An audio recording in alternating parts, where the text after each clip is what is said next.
All right, let's vet it all together, man. This is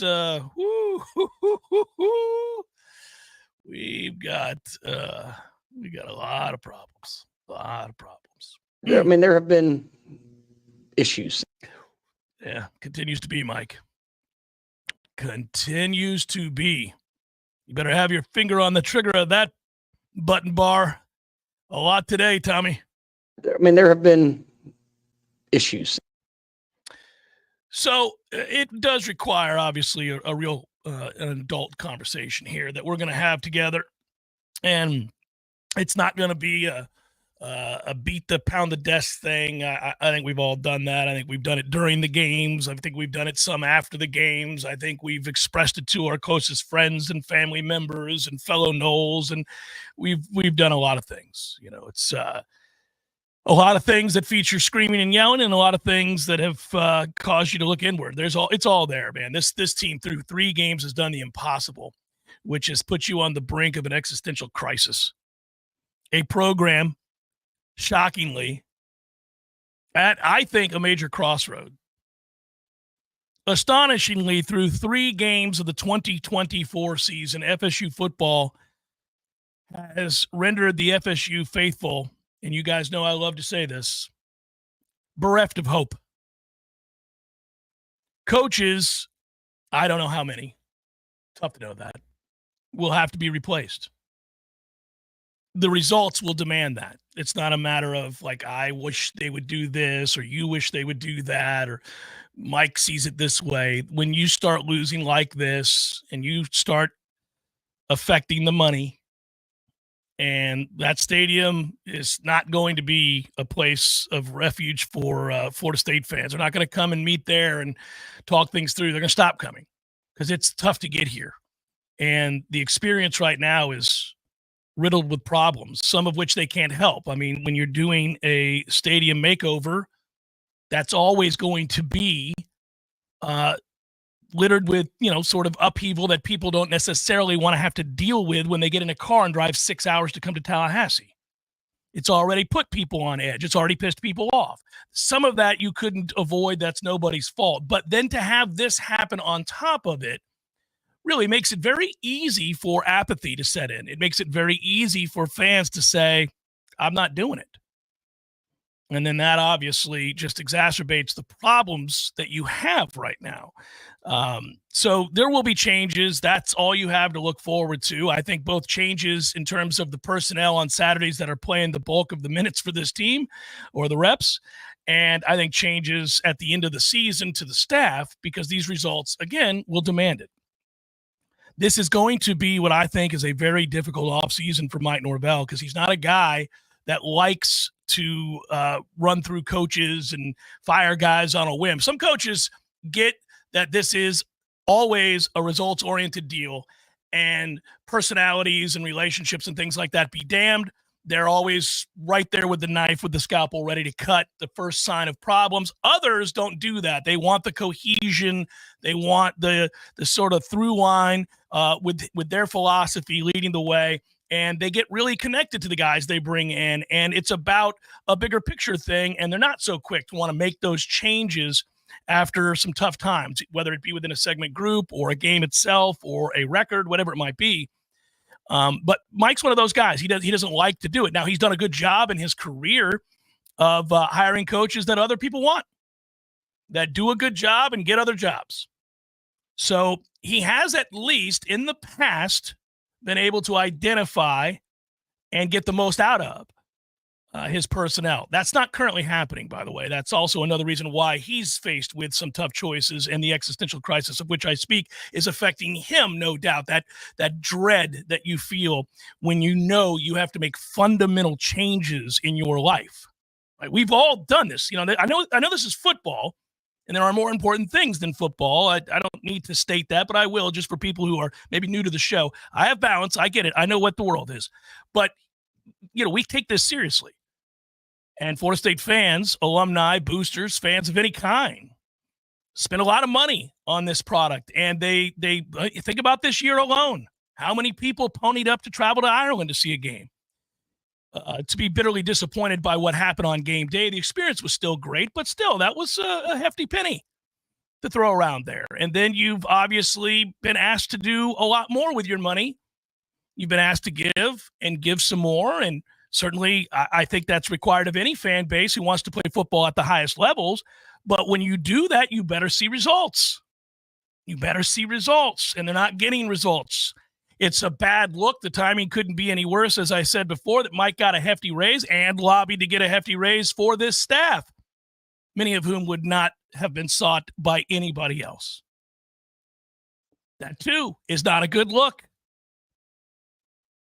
And, you're riddled with despair after 3 games. FSU is the second worst rushing offense in college football, just a beat ahead of Miami of Ohio. They're the worst rushing attack in the Power 4. It's not close. There are stats that back up what it is you're witnessing when you watch the game, the painful ways in which they have to go about trying to move the football. Those two show up not just in the win-loss column, but also statistically, whether it's traditional metrics or advanced metrics, everything tells you this team stinks. Now, imagine if you're Mike Norvell today, ladies and gentlemen. Imagine you're Mike Norvell. You built this team under the guise of being very big, deep on the offensive line, powerful. Those are his descriptors, by the way. You were going to be run heavy.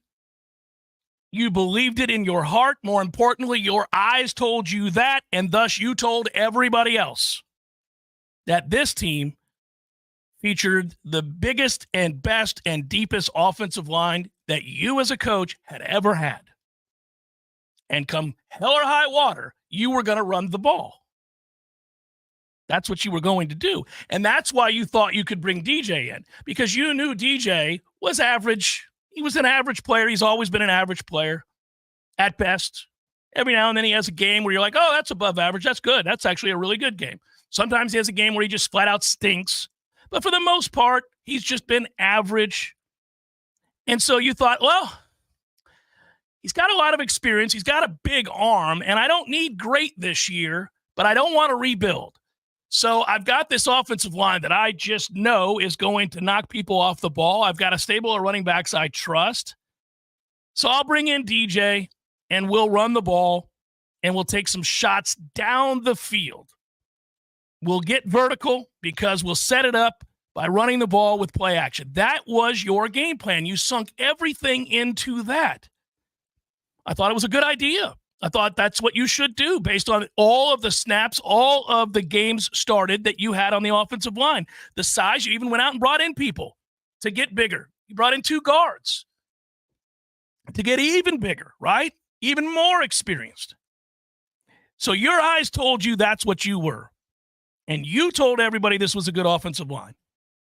This offensive line sucks. There is nothing about this offensive line that approaches decent. They suck. They, for whatever reason, struggle to communicate assignments. They completely whiff on protections. Some of that could be on the quarterback.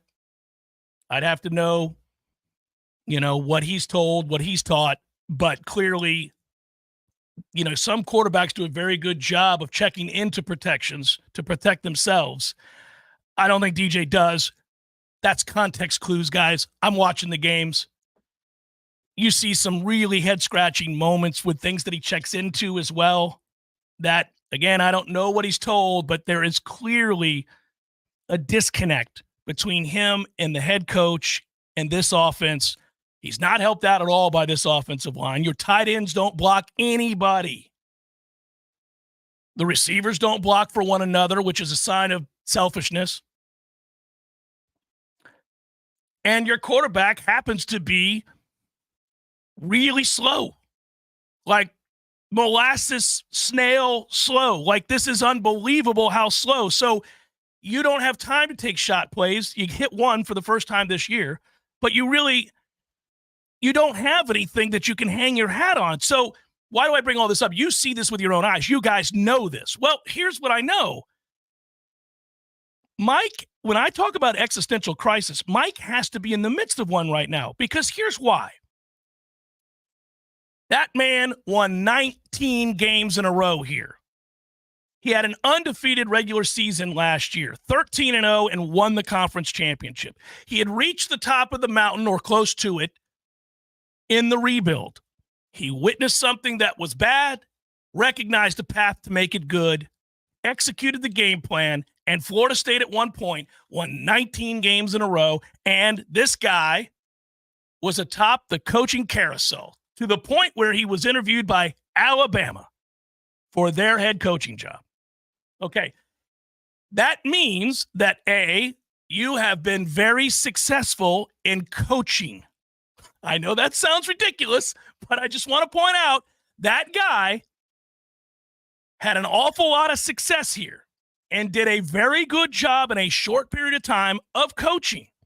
Now, you can say, I quibble with the methodologies because I knew it would come back to haunt us. Some of you are playing results that way. Some of you may have first guessed that. Some people I do know said, we're treading in dangerous waters because if you rely this heavily on the portal, if you have one swing and miss at the most important position or a few positions, you're in big trouble because you haven't recruited to the extent that you should be recruiting the high school ranks. This is Florida State University, fresh off an undefeated season, and you still weren't recruiting well. You weren't. You went into this season with 13 commits. That's too few, first of all, to start the season. And now you're down to 11 with 2 decommits. Well, guess what happens when you keep losing? You get more decommits. So what are we going to have? 8, 9 commitments out of the high school ranks? You got to go right back into this portal. Well, guess what? You're no longer as attractive as you once were, and everybody else caught up. Other programs that weren't going hard into the portal saw the benefits of the portal through success stories like Mike Norvell and Florida State University, like Ole Miss with Lane Kiffin, and others. So they're no longer as gun-shy as they once were. Also, schools have kind of figured out there are certain positions that are a lot easier to get in the portal and replenish, and others that are damn difficult to find elite level talent at. So there are too few Keon Coleman's in the world going into the portal these days. You got lucky with that one and you won the bidding war. But there aren't a lot of those guys anymore. The elite players on the offensive line, the elite players at wide receiver, a lot of these guys, the defensive line, they're coming from the high school ranks. But you're now screwed because you can't rely on your recruiting. You can't say, well, at least we've got, 23 people in this next class, most of whom are 4 and 5 stars. We're going to have to take it on the chin this year and maybe a little bit next year, but we've got some horses. No, you don't. No, you don't. So this whiff, this poor assessment, whatever you want to call it, from your head coach has probably shaken him to the core. How could it not? He believed what he saw was, at the very least, an 8-9 win team? He had to have thought that to decide to pull the trigger on DJ and the other portal players that he brought in. Now you have to ask yourself, if you're him, I can't trust what I was looking at because I thought we were good, and they're terrible. That's got to scare you. That's got to shake you up. We all are good at something, right? Most of us have something that we're pretty good at, to the point where along the way in your lifetime, when you came across it, you knew it. You're like, oh, I seem to do this very well. I don't see a lot of other kids that can do this the way that I do it. You're not even bragging on yourself. It's just observational. You're like, oh, man, a fast kid knows he's fast. He figures it out pretty quickly, right? Gym class, somewhere you're asked to run to the backstop and back. You beat everybody. You do it again for the next year and the next 2 years. You're faster than everybody. Hey, I'm fast. Didn't take much, right? Well, that's true for all of us, whatever it might be. Could be the gift of gab. If all of a sudden you couldn't do that, if all of a sudden that came into question, you would be shaken to the core because you've always been good at it. And now you have to question whether you're any good at all. You just lost to a G5 team that you paid over $1 million to come in here and bend you over. Pitiful.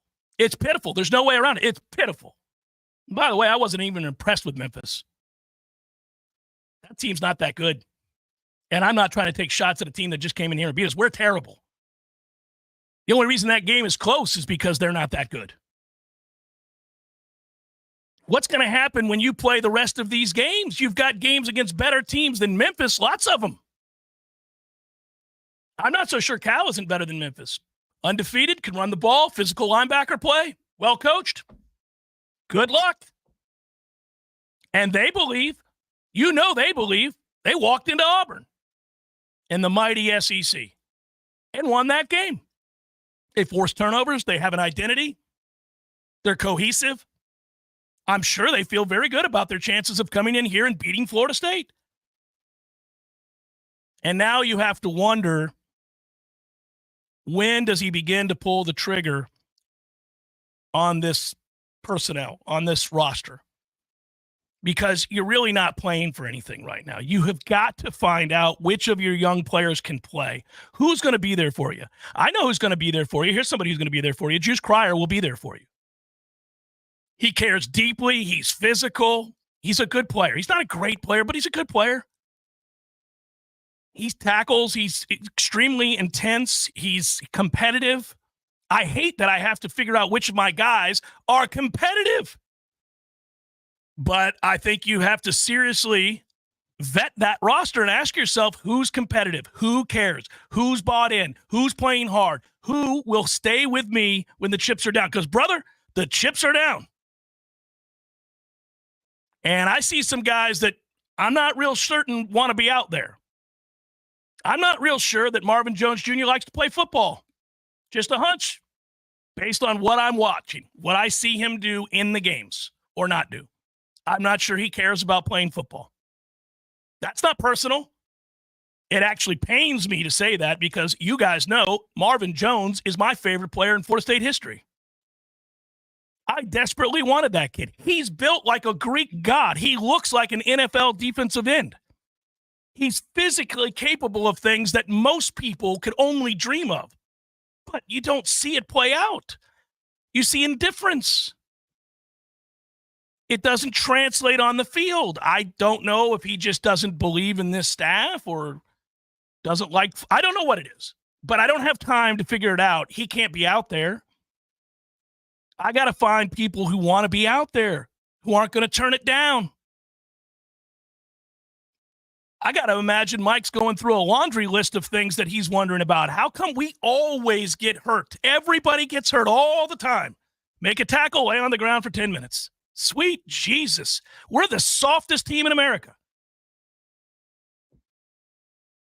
And then when you extrapolate what's happening on this field to what it could mean off of it, you begin to shudder. You begin to think long and hard about what this means. How in the hell did you take that jet plane out of Camelot and fly it into the side of a mountain in 3 games? How did that happen?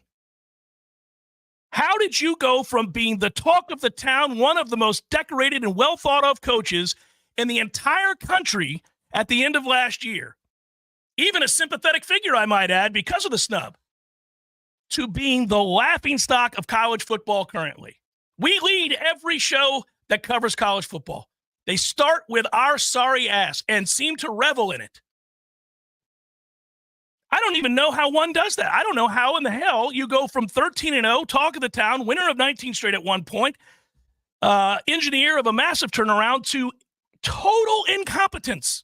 They don't do anything well but kick the ball. They can punt it and they can kick it. Notice I didn't say special teams because they're not great at special teams. They can kick it and punt it. But then that buffoonery you just saw on Saturday is indicative of the rest of the segment groups, right? Just ridiculous. Who gets pushed into their punt returner?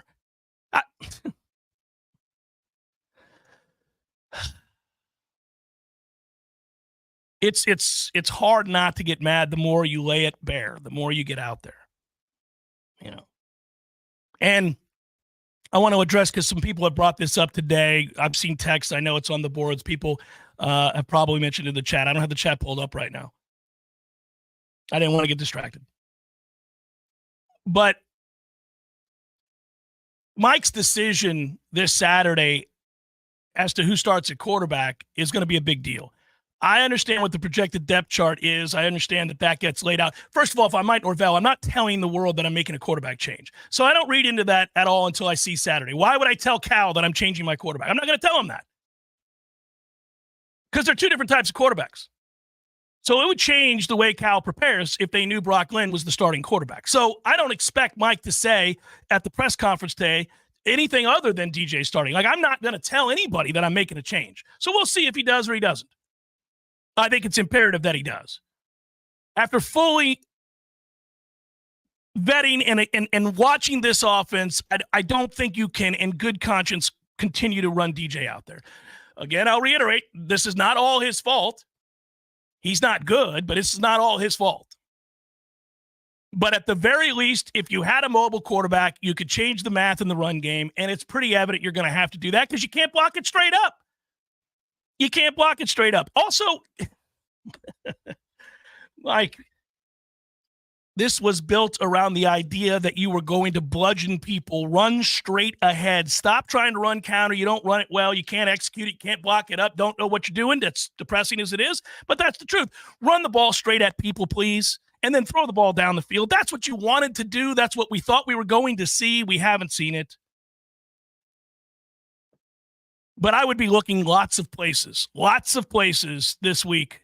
And I would know, just as you should know, it doesn't necessarily mean you're going to win the game. It doesn't necessarily mean you're going to see a team that plays worlds better. Because when you play a lot of kids that aren't far removed from high school, they make a lot of mistakes. Especially guys that have never started a college football game before or very few times have been in a college football game. So you got to know that when you do this, you may not turn your season around, but you got to figure out who can play and who can't play because you are going to have to go right back into that portal. And good luck asking those money people to pour more money on top of this after this offseason. That's who you brought in. That's what they're going to say. They're going to say, hey, Mike, we gave you a ton of money. Listen, we had this conversation last week. The Battle's in is top 6 to 15 in the country in payroll. It's one of the largest member-based collectives in the country. Florida State's not broke. But when you give that much money to something, you expect a return on investment. This is the return on my investment.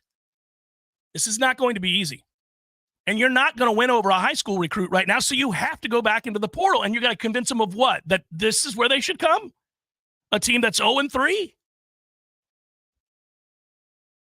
It's a brutal, brutal set of circumstances. It has you feeling like you're teetering. The program is teetering. He's got massive things to undertake here now, both with himself and then his staff. And then he's got to find a way to make this roster infused with much better talent. They're not good. They don't have a lot of good players. Jeff Cameron Show, 93.3 Real Talk Radio, Warchant TV. Tallahassee is full of rich history and traditions. When you think of things that jump out in the minds of longtime residents, the state capitol, McClay Gardens, the Springtime Tallahassee Parade, FSU and FAMU Sports, the St. Mark's Lighthouse, St. George Island, and Paul's Termite and Pest Control. Paul's has been protecting thousands of people, their pets, their homes, and their lawns in the capital region for over 50 years. Locally founded and still locally owned and operated.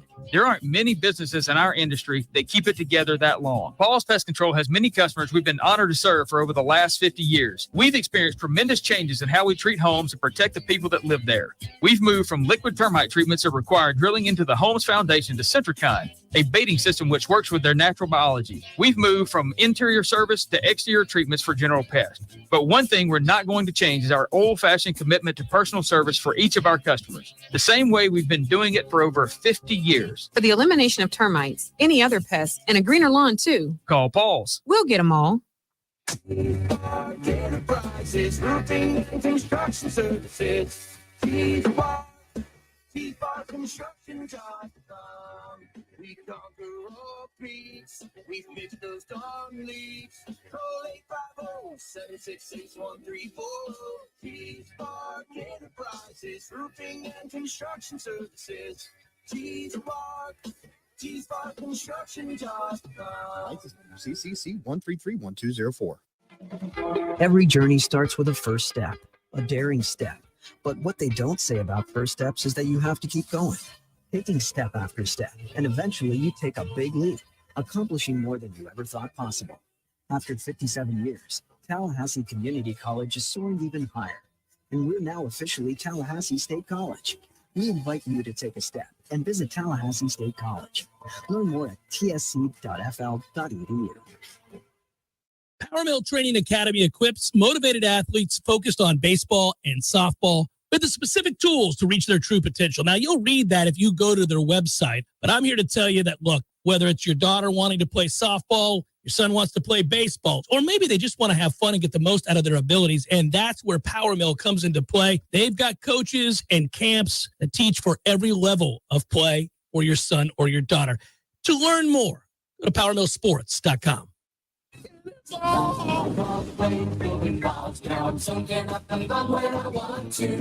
Not only does Swain Pools and Spas sell the best selection of hot tubs and spas in the city, but Swain also builds, services, renovates, restores in-ground pools. Is your pool ready for the summer season? Ask about our scheduled maintenance plans to ensure your pool is always clean, balanced, and ready for a swim. Does your pool have a leak, broken heater, or maybe needs some restoration? Is your pool showing its age and needs a facelift? Our renovation crew specializes in applying the latest modern techniques to transform your old pool into the oasis you always wanted. Swain Pools and Spas is Tallahassee's premier pool everything store. Call us today and we can answer all your questions. 850-386-7113. That's 386-7113. Or contact us online at swainpools.com.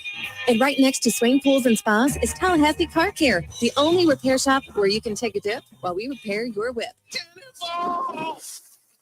Social Kitchen on Cary Forest Parkway is your place for all things related to football season. Need steaks? Social Kitchen. Need chef-prepared sides and appetizers? Social Kitchen. Need desserts for a party? Social Kitchen. Anything you need this fall, Social Kitchen has you covered. Tallahassee's only premier market where you can receive the famed Snake River Farm steaks and premier meats. Social Kitchen also has chef-prepared meals and sides that are ready to serve in under 20 minutes. Stop in or visit online at socialkitchentlh.com.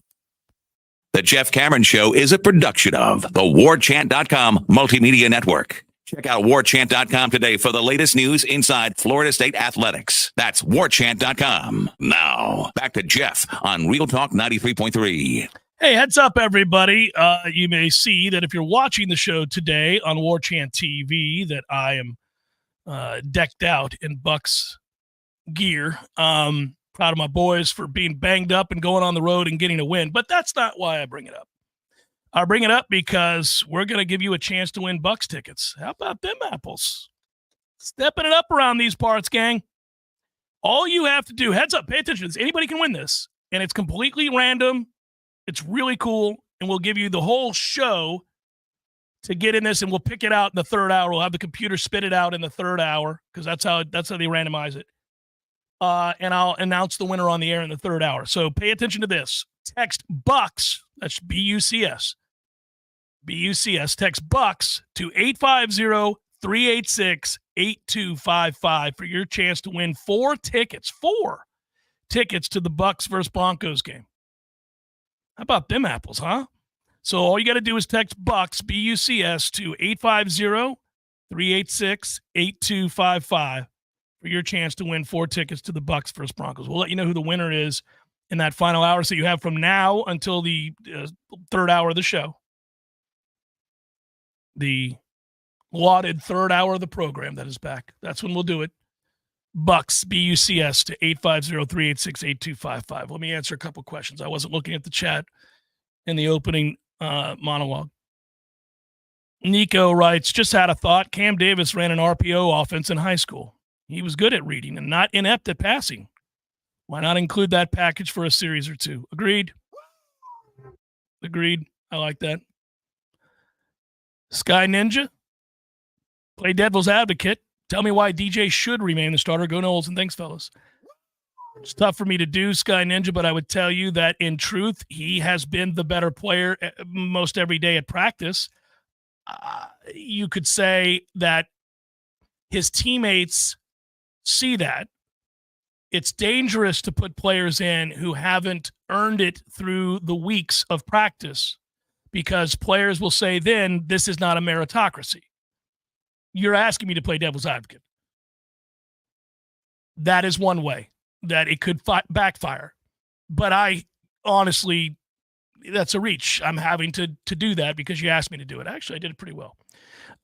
Never lose your nerd. Are you coming to Dallas next week? Meet and greet. I wish. Never lose your nerd. I was planning on it, but I'm not going to go watch this. I'm not going to go spend more money to watch this. They would pay me back. I could charge it to the company, but I don't know that they need us at this time. You know, it's an 8 p.m. start. You saw that, right? ACC Network. Oh, the SMU game? It's announced this morning. Ian, I agree with you. That's why I brought it up the way that I did in the first segment. He says, I've never seen so much goodwill lost this quickly. Me neither. I was, kind of kicking this around over the weekend and even on my way in today to the studio. This is unique. We've been around some disastrous situations, some moments of clarity that come through where you go, oh, no, it's gone. Ah, man. And then it's just, you got to start over. And I watched all of it. And this is the benefit of having been on the air this long and having been going to games for over 40 years. You've seen everything that you can see. I've watched all 3 of the national championship teams that were built and how they were built and arrive at their eventual destination atop the college football world. I've seen the ones that came so close and should have won it. Some teams that I really hurt for that didn't win it, even though I know they were the best team in the country, that just didn't on that day get the result that they needed, whatever it might be, right? Like if Chris Winkie didn't get hurt, you beat Tennessee in the Fiesta Bowl, and that's a 4th national championship. You could keep going.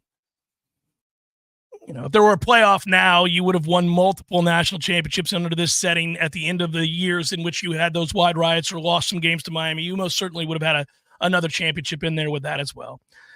I'll get to you, Jonathan, in a second. But this is like what makes it hard is that I don't, when Bowden's reign was ending, unfortunately, I can remember the day that I almost clutched my pearls. I went, oh, it's over. It's over. The game's passed him by. Shoot. How do I handle this? How do I go on the air and tell people I think we should move on from Bobby effing Bowden? Good luck with that, kid. I was in my 20s. I'm glad social media wasn't around. It would have been ugly, but I did. And I didn't want to do that, and it got ugly. You would have typed some things, man. Oh, buddy. You would have typed some things. In my 20s? There would have been some screen grabs. Oh, yeah. Oh, buddy. Yeah, it would have been bad. Yeah. But okay, I hated that. We had to go through it. We did go through it. And then, we watched as Jimbo Fisher built this thing up pretty quickly and got it to where we were the best program in America and won the national championship. And you could see that coming. You could see the way he was building. Unfortunately, I can pretty much remember the moment that I thought, oh, no, he's lost the team. It was, mentioned it a couple times, Tom, before that week against Louisville that I thought we were going to get blown the hell out on national television. Well, it was the check my notes comment from camp. It scared me.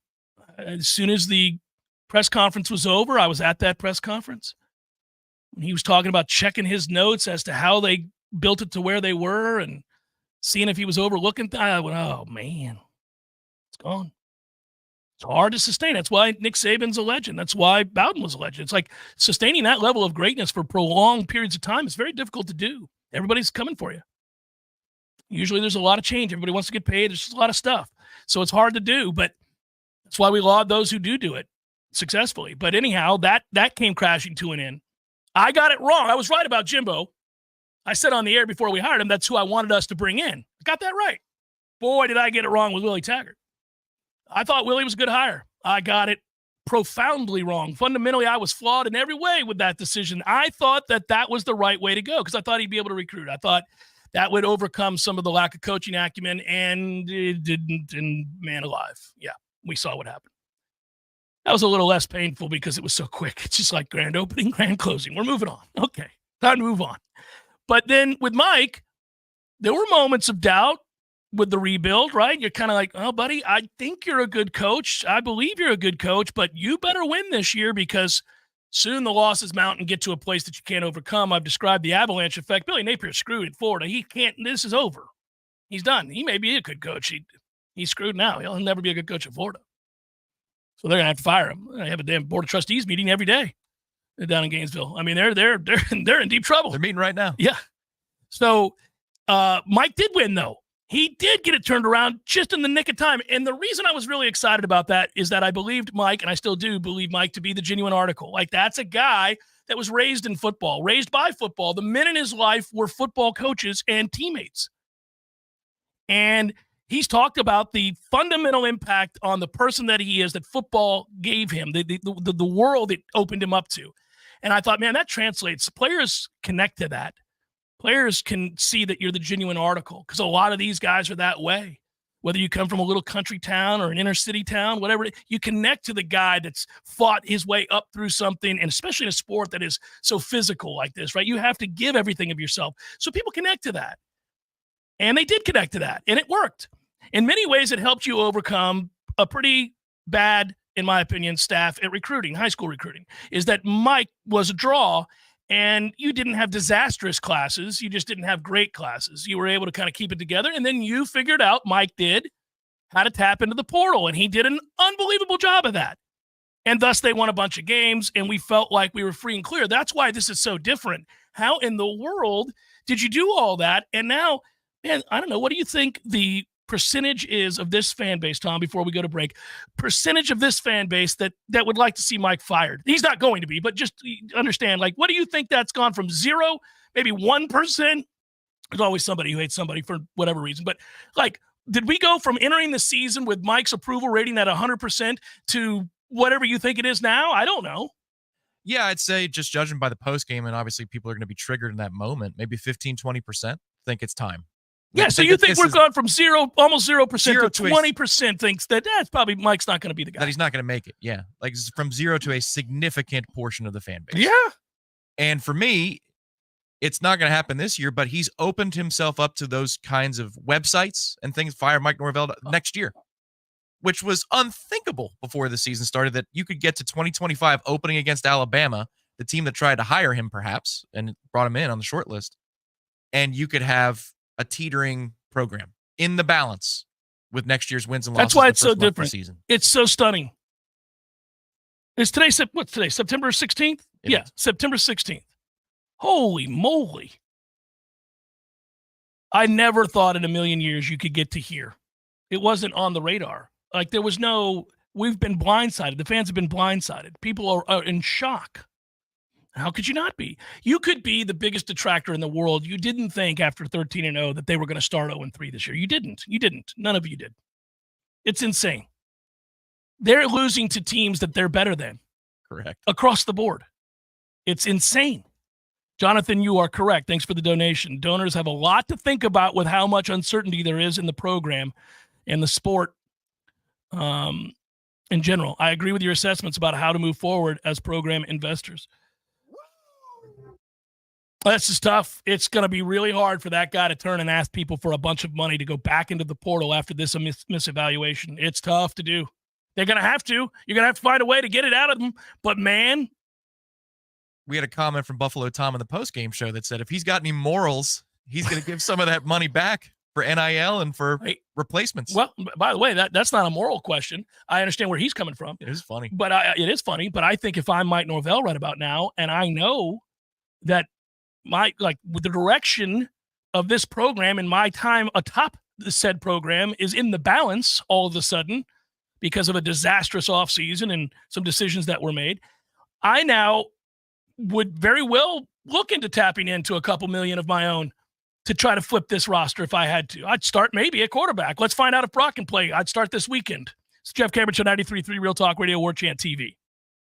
Your local news now. A woman is dead after she was hit by a truck near the intersection of West Pensacola Street and Lapona Road Saturday morning. The crash happened around 2:15 a.m. and has shut down all lanes on Pensacola Street from Lapona Road to Day Street for several hours as officers investigated. The roadway reopened around 7 a.m. Saturday. The accident is still under investigation. No further information has been released at this time. Charlie Adelson is back in Tallahassee. His mother, Donna Adelson, prepares to stand trial starting tomorrow. The murder trial is set to begin with jury selection in the Leon County Courthouse. The two are accused of orchestrating and financing a hit on FSU law professor Dan Markle. Charlie Adelson has already been convicted in the murder for hire plot and is serving a life sentence. He's on the state's witness list, but it is unclear if he'll be called to testify against his mother. This is Rachel Lene with your Real Talk 93.3 local news update, brought to you by Macklemore Systems, Tallahassee's go-to Mac store. Check them out online at MacklemoreSystems.com.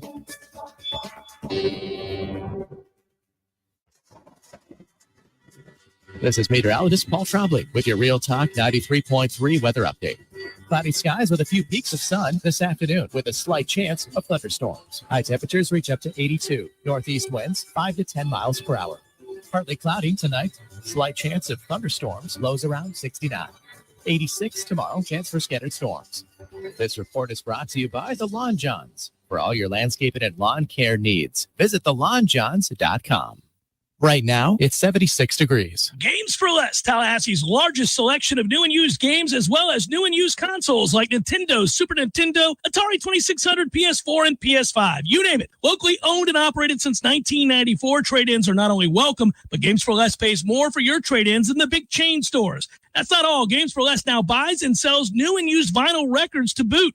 George loves the Beatles, by the way. Reserve all the new releases today at Games for Less, conveniently located in the Walmart Supercenter Plaza on Appalachian Parkway.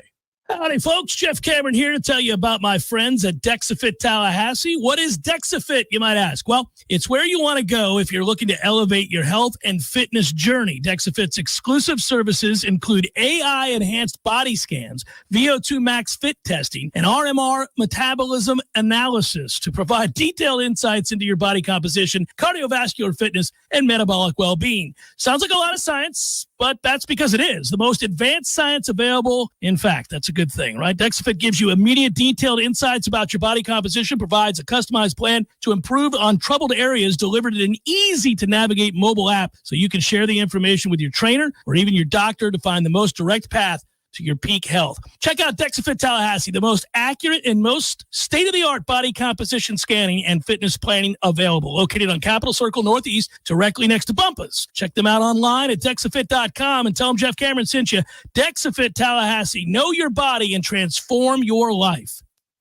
The Jeff Cameron Show is a production of the Warchant.com Multimedia Network. Check out Warchant.com today for the latest news inside Florida State athletics. That's Warchant.com. Now, back to Jeff on Real Talk 93.3. Rolling on a busy Monday, a tough to wrap your mind around all the issues kind of a Monday because there are a lot. And it's going to be curious. I do find it infinitely fascinating. It's not the right kind of intrigue that we were looking for to start the season, but it is intrigue nonetheless. There are people who've asked about firing people, right after games and things of that ilk. That doesn't really happen. You'd have to have some sort of moral conundrum off the field for something like that to happen, where somebody is guilty of something that the university cannot abide by, like a felony of some kind, or where you'd say, oh, well, I can't have you on the staff. It's a PR nightmare or whatever it is. But you're not firing guys just because they're not performing. You can certainly make a mental note in your head that you're going to fire them, but you don't do it until after the end of the season. And I know that people think that, at least according to my inbox, that, you would do it in the modern era of football because of when signing day happens. And it's early in December this year relative to last year. It's close to Christmas last season. It's like December 10th or 9th or 11th. It's the 6th. I'll take a look at it. Geez. Yeah, no, it's early. Barely into December at all. The ACC championship game, I believe, which we won't be in. We won't be in. We had plenty of time to think about it. Yeah, but listen, think about that for a second, Tom. I don't know the logic in that. I don't understand the reasoning of that. When people say, well, you would do it now so that you can do better in recruiting. You're not going to do better in recruiting if you haven't already reached out to talk to these kids that you're trying to bring in. the 4th, December 4th. That's pretty soon. That's really soon. Jeez. No, I think you're going to wear it this year. You're going to wear another sorry class. You're doing really immense amounts of damage here. This is why I called it an existential crisis. The program is in a tough way, guys. There have been issues. No, buddy. That's it makes me want. Every now and then, I lose my composure. I just want, it's you can hit the line or you can hit the really effing lost. Oh, yeah, from W's and L's. Yeah. I mean, that's what it feels like, right? No, it happened to me on the postgame show. Once we were talking about communication breakdowns again, the special team stuff. Every week. Well, and that's the thing. The offensive line is communicating at the level that the linebackers are. And we don't talk about that as much, but now is a good time to talk about it because Memphis did stack. Unlike our first two opponents. Oh, no, there were plenty of times where Memphis is like, we don't believe you. Right. We don't think you're going to try to throw the ball down the field, and we know you can't block us. And you're turning guys loose in the A and the B gaps. Like, unreal. Because you don't work enough together? That's why I'm telling you, just get a classic hat on a hat and block downhill. Let's go. That was the first play of the game. They did that. 8 yards. They surged as we all thought they were going. Let's go. Now, admittedly, he probably wanted to begin to punch his own testicles.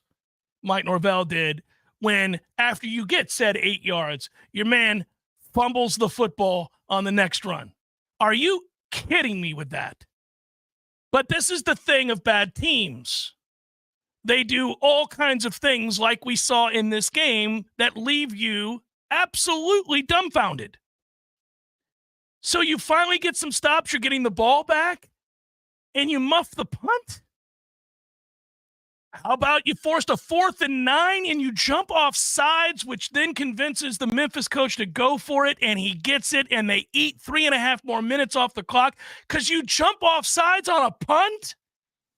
They're the dumbest team in America. That is ridiculous. Where'd you think they were going to go with the ball? What are you doing? What are you doing? That is the dumbest thing ever. What matchup were they going to isolate on 4th and 3? Every team that watches film of us is going, don't worry, guys. If it doesn't work out on 1st and 2nd down, we've got the surefire get out of jail free on 3rd down. I'm just going to isolate a tight end or a running back on their sorry-ass linebackers, and A, they won't communicate, and B, they can't cover you because they're unathletic. We'll just run right past them and catch it every single time. They're not coached well. They're unathletic. And this works over and over and over again. It is the gift that keeps on giving. Hell, one of the only reasons you got back in the game was the other 4th down conversion is wide open. The kid just drops the ball. It's a good thing they replayed that. First, I didn't think they were going to, but if he doesn't drop the ball, they're going to go down and score. Man, it's just ridiculous. Like, I would like to give the defense credit for really, truly only giving up 14 points this Saturday. They only really gave up 4, not even really, because I think 13 of their 20 points came directly off of Florida State turnovers. That's correct. The one time they had to march down the field. Right, but it's still a turnover. But yeah, it is. No, but you're right. That one's a more legitimate drive.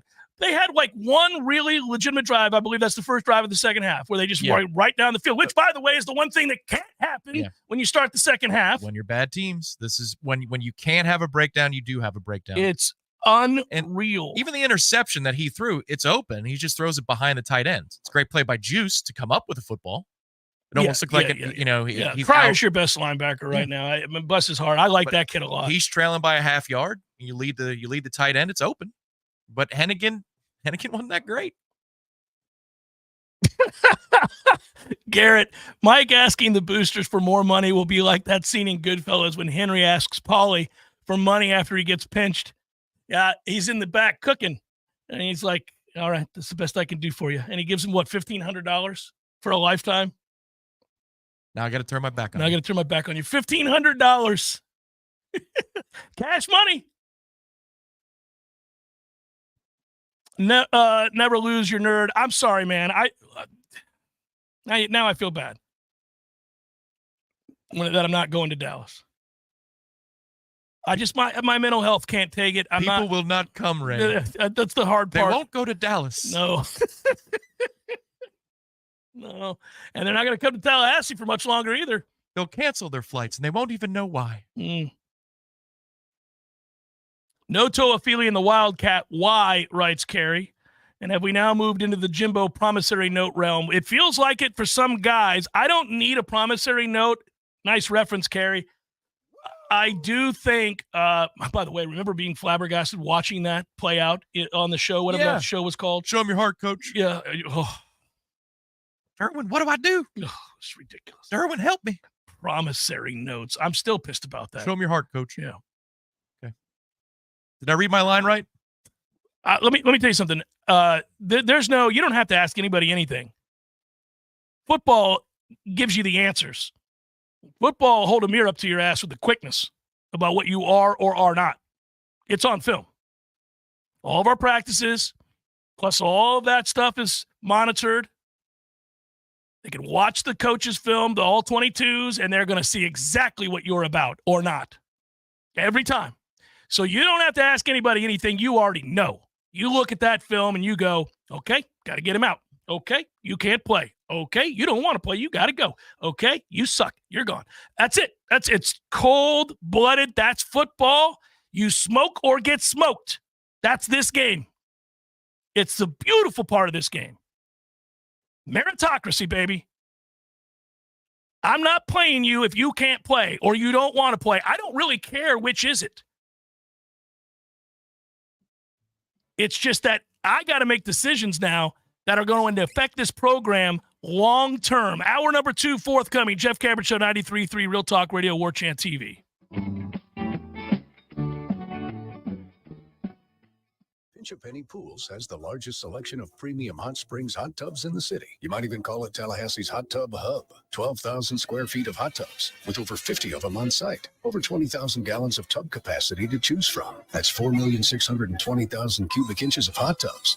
But I digress. So why should you own a hot tub from Pinch-A-Penny Pools and Spas, you might ask? Well, I'll tell you. Number 1. Health benefits, of course. The healing powers of soaking in a hot, bubbling pool of water go back centuries. Google it. Number 2, Pinch-A-Penny has hot tubs with technology called Freshwater IQ. It gives you real-time chemical readings and tells you exactly what to add to keep the water at peak perfection, with automated analysis to help you control the chlorine and pH. It's hot tubs for dummies. Sign me up. Number 3, they have the best prices, of course. Plus, you get a free accessory.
When I'm out on the golf course, I expect to hit good shots with my irons, but my set is over 10 years old, so it's time for an upgrade. When I heard how the new PXG Black Ops irons can dramatically improve my game, I had to give them a try. I booked a fitting at a PXG location. I brought my current irons and I took the PXG Irons Challenge. In fact, I went out to Southwood Golf Club just a few weeks ago to see my man Ian Steele. This guy is a club fitter, knows his stuff. He was on the professional circuit. He's coached in college. He's seen all kinds of swings, high handicappers, low handicappers, plus handicappers. He knows his stuff, and I was thrilled with how thorough he was with the fitting experience. I was hitting 7 irons mostly all day, a couple of long irons, but he really dialed me in and got my numbers right, and now I'll be playing with a set that's 2 degrees upright from PXG. New PXG Black Ops irons are game improvement missile launchers that feature X-Core 2 technology and dual cavity design that combines with their high strength, ultra thin steel club face to deliver superior forgiveness, absolutely explosive distance, and a feel that's softer than a baby bunny. New Black Ops irons are incredibly easy to hit and maximize performance and fun, and they're only $149.99 a stick. That's a great price for a great golf iron. Take the PXG Irons Challenge yourself. Go see Ian Steele. He rocks.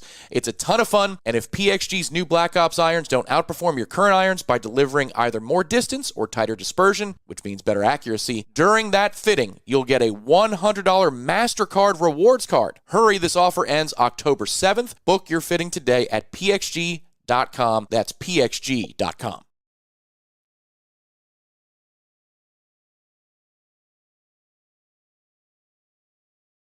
This is G. Deckerhoff. In 1979, my friend Guy Moore opened his first store. Over 45 years later, Garnet & Gold is still providing the Seminole Nation with unique ways to show their spirit.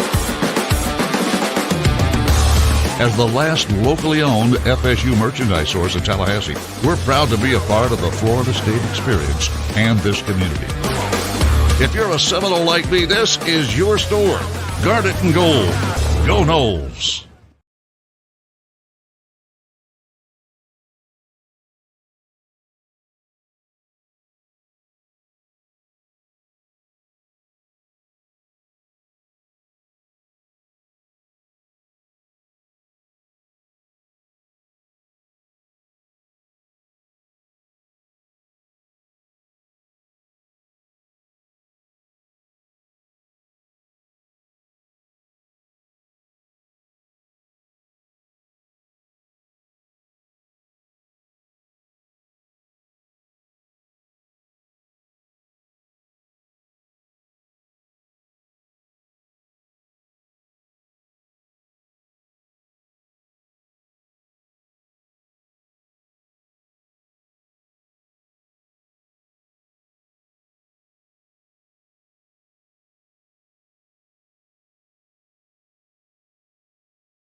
Broadcasting live from Florida's capital city, this is the Jeff Cameron Show, brought to you by Orange Theory Fitness on Real Talk 93.3. Now, stop what you're doing and listen closely. It's time for the Jeff Cameron Show in 5, 4, 3, 2, 1.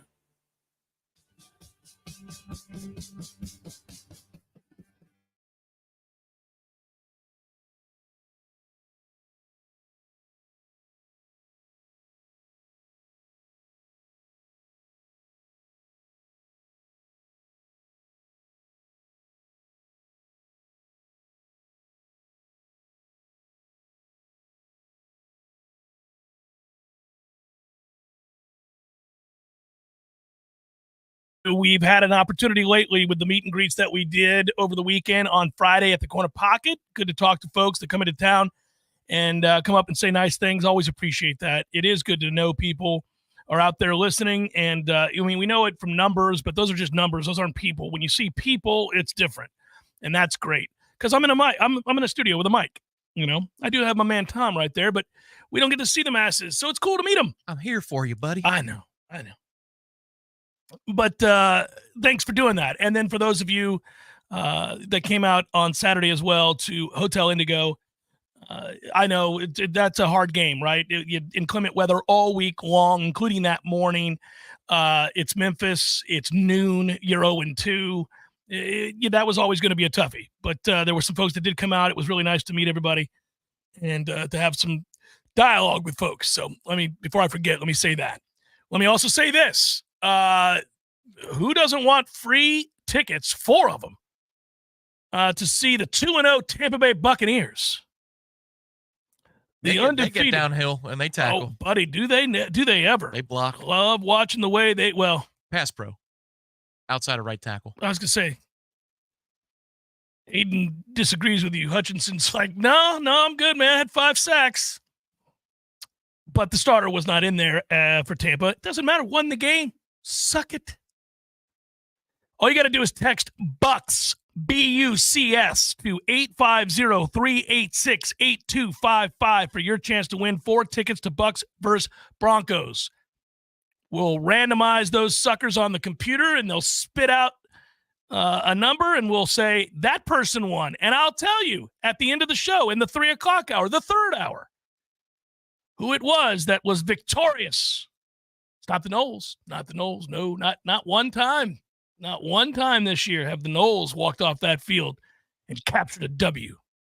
Yet to do it, but you could capture Bucks tickets right here, right now.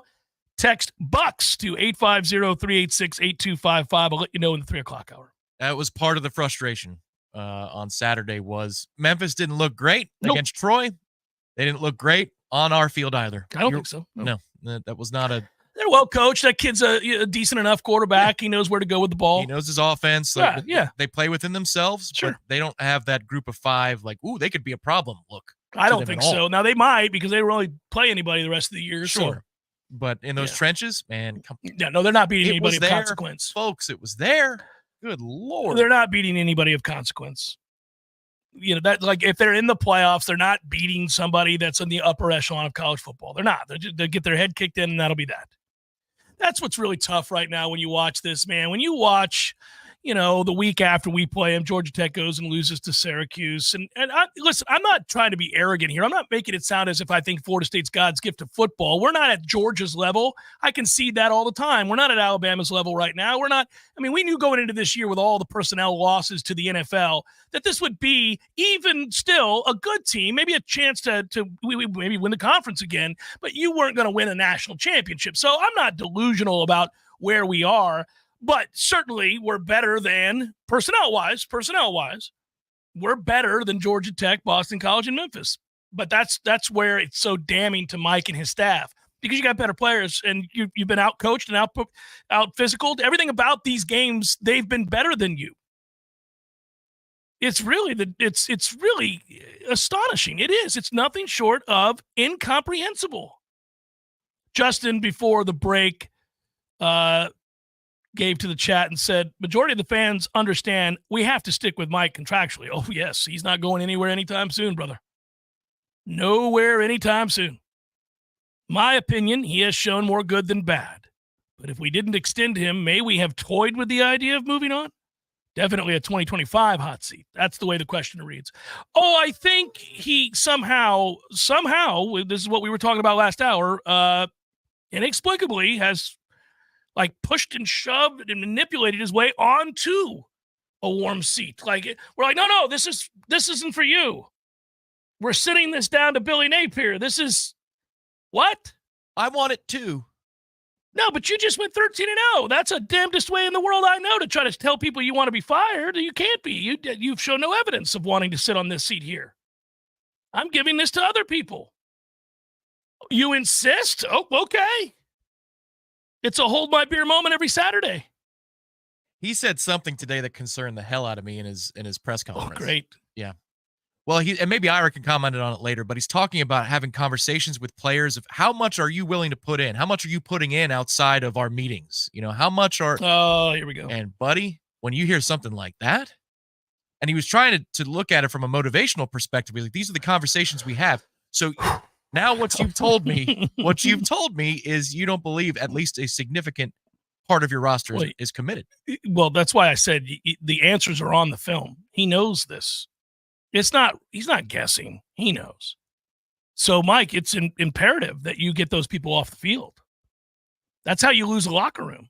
I just wrote about this. He actually, so he's going to join us at the bottom of the hour. I'll ask him about it. He just got done writing about this. You can't play people that aren't giving you effort. That's the quickest way to lose the locker room, because there are kids over there who care, who are fighting like hell. I use Juice Cryer as an example. He got hurt and came back. Yeah. A lot of guys might choose in that moment. A lot of guys get hurt when we play. But anyhow, yes, he did. He came back. Good for him. I like that kid. I liked him when we interviewed him before the season began. And you can go find that interview. Sponsored by the Battle's End. He did a great job, and you could tell he cares. He's from a family of athletes and people who care. And, man, he's also smart, and that's important because we don't play smart. I'm not going to stop short of calling people dumb. We're football dumb, okay? But we don't play real smart. This is, I think, universally agreed upon. We do not play very smart. We don't reveal ourselves to be very complex.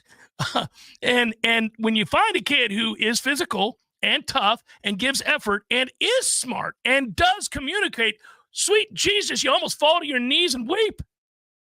That's Juice Cryer. Well, and it felt like Cam Riley was on his way to do that too before he went down. It's just that the way they communicated out the gate. He got hurt too, did he? The way they communicated was so much better early on, especially at the defensive back level. And I think defensive back-wise, they communicated fairly well for the entirety of the game. Earl Little gets isolated on the touchdown, of course. Yeah. But the linebacker level, I mean... Over and over again, tight ends and backs. Louis Riddick got tired of talking about it. He's like, once again, sounds like I'm on repeat here. Well, it's inexcusable to be 3 games in and be talking about miscommunication. The defense did their part to win this game. This is all at Mike's feet in this offense. It's gross. It's a gross offense to watch. It's pathetic. Imagine, man, I know this shouldn't affect anything, but if I gave $1 million to this program because I wanted to see us remain atop the college football world, or at least in the conversation, to be in it, and I had that kind of money, I'm just a rich guy, so I gave $1 million, and I'm standing next to Mike watching that first half. I get the privilege perhaps to be in the office at halftime. And I got to look over at that dude and be like, hey, man, you had a bye week. You had 2 weeks to prepare for this. How many yards of offense do you think we have there, Mike, at half? It's less than 100, isn't it? You want me to look it up, or do you know? I think you know. It's less than 90. Memphis. 2 weeks to prepare. There have been issues. That is nothing short of pathetic. That is, you are impotent. You got one of your wide receiver screens where your receiver doesn't even block, and that's a veteran, doesn't try. And it basically hits the butt cheek of the defender because he's not turning to look for the football, but they're waiting for it. If the kid bothered to turn around, it hits him in the chest. Well, he would have walked in the end zone. He did get mad about that at his presser today about perimeter blocking, and he called it awful. That's the most animated I've seen him. Usually he's pretty tight on that stuff. Well, I mean, he's got eyes. We all have eyes. We can see this. It's dreadful. And he ends up getting a player hurt, although you don't have to get hurt every time you get tackled, everybody. You don't always have to get hurt. Yeah, man, our guys get tackled or blocked, and they're hurt. We're not a very tough team. We're just not a very tough team. At least we don't seem to be. Is that C black or C block? Do I got that right? Jeff, I'm not sure Mike has that in him to make changes, rosters, and coaches. Well, yeah, that's C black. Well, I don't think he has a choice. He doesn't have a choice. I at some point that I don't know. I mean, I shouldn't say it that way. I just think that the results force your hand, and you may not want to do it. I'm sure you don't want to do it. I mean, like, let's say we have an organization and I hire 9 guys. Well, I'm going to, or 10 guys, whatever. And I'm going to, I'm the leader of this organization. I'm going to thoroughly vet these guys. I'm going to interview them more than once. I'm going to have a good background on who they are. And that almost guarantees we become pretty close because you work really long hours, really long. All these guys work hard, okay? All these guys work hard. But that's the job. That's the job. Like, you don't get brownie points for working hard. That's the job. That's what the money's for. Okay, so you work hard. And good for you. You should. You're required to. It's work ethic. It's the backbone and the bare essence of all of it, right? You got to have a good work ethic. So you don't get credit for that, but what it does do is forge togetherness. It does, because you're together all the time. You're looking at film, you're devising game plans, you're analyzing rosters, you're looking at other teams, you're recruiting on the road, you're doing all these things together. And it can get very difficult because I think these guys get real close real quick. And, depending on what kind of guy you are, I mean, some are steely and cold and distant, and others are more certainly affectionate and, buddy. And you get into these relationships, and now I've got to go walk into one of these 10 guys that I've probably grown to love. He's been with me 5 years, 7 years, 9 years.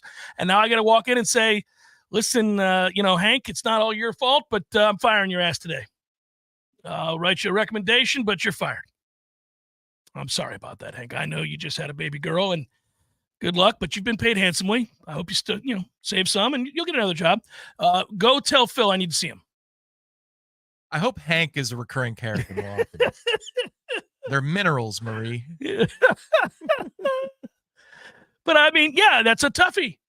That's a toughie, but you got to do it. You wouldn't make a change now to send a shot across the bow, even if it was a position coach? It's just going to give me more things that I have to do. Why would I mean, what? Well, you need to do more things. Well, but I'm saying I'm already bogged down by having to do a bunch of things because these guys on my staff aren't getting it done. I'm probably going to need that body.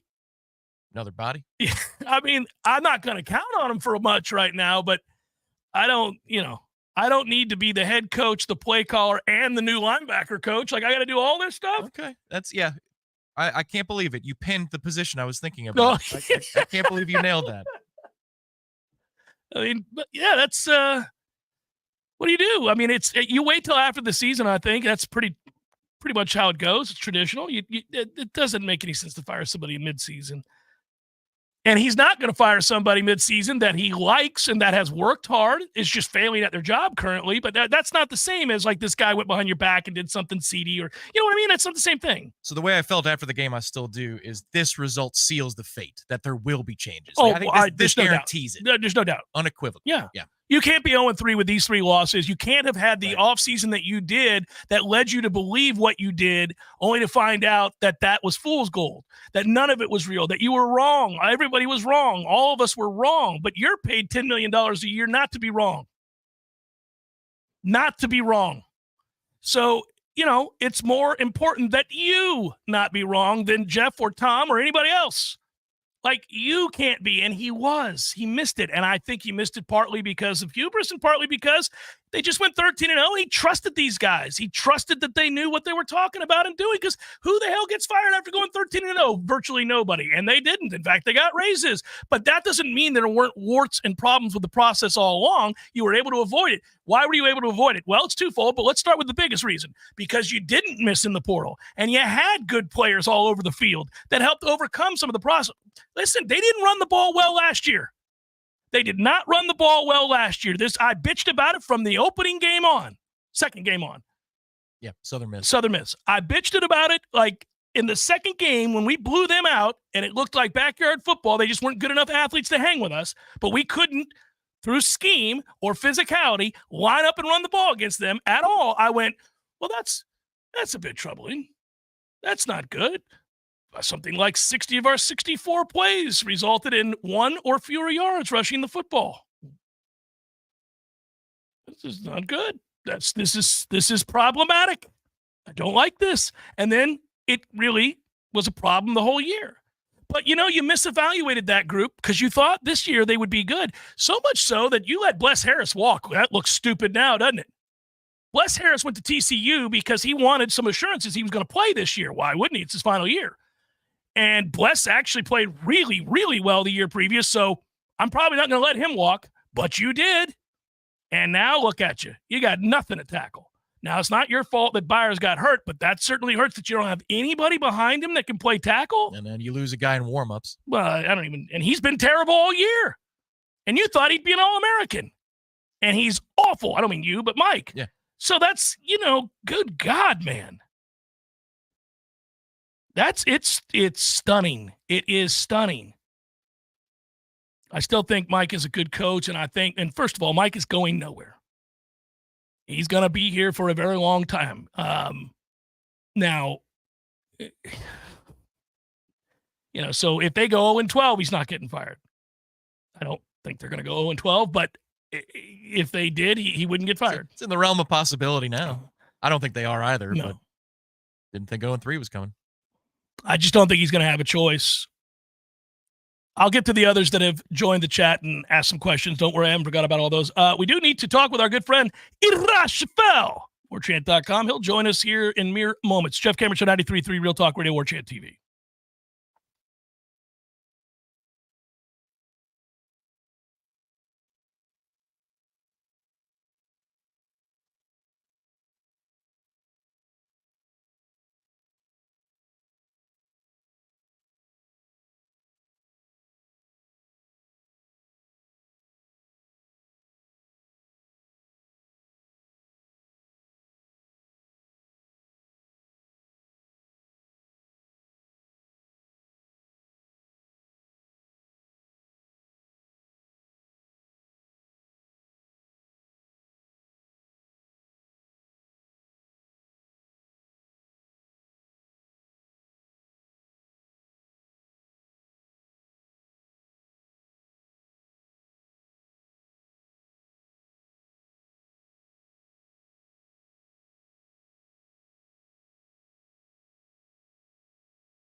The Jeff Cameron Show is a production of the Warchant.com Multimedia Network. Check out Warchant.com today for the latest news inside Florida State athletics. That's Warchant.com. Now, back to Jeff on Real Talk 93.3.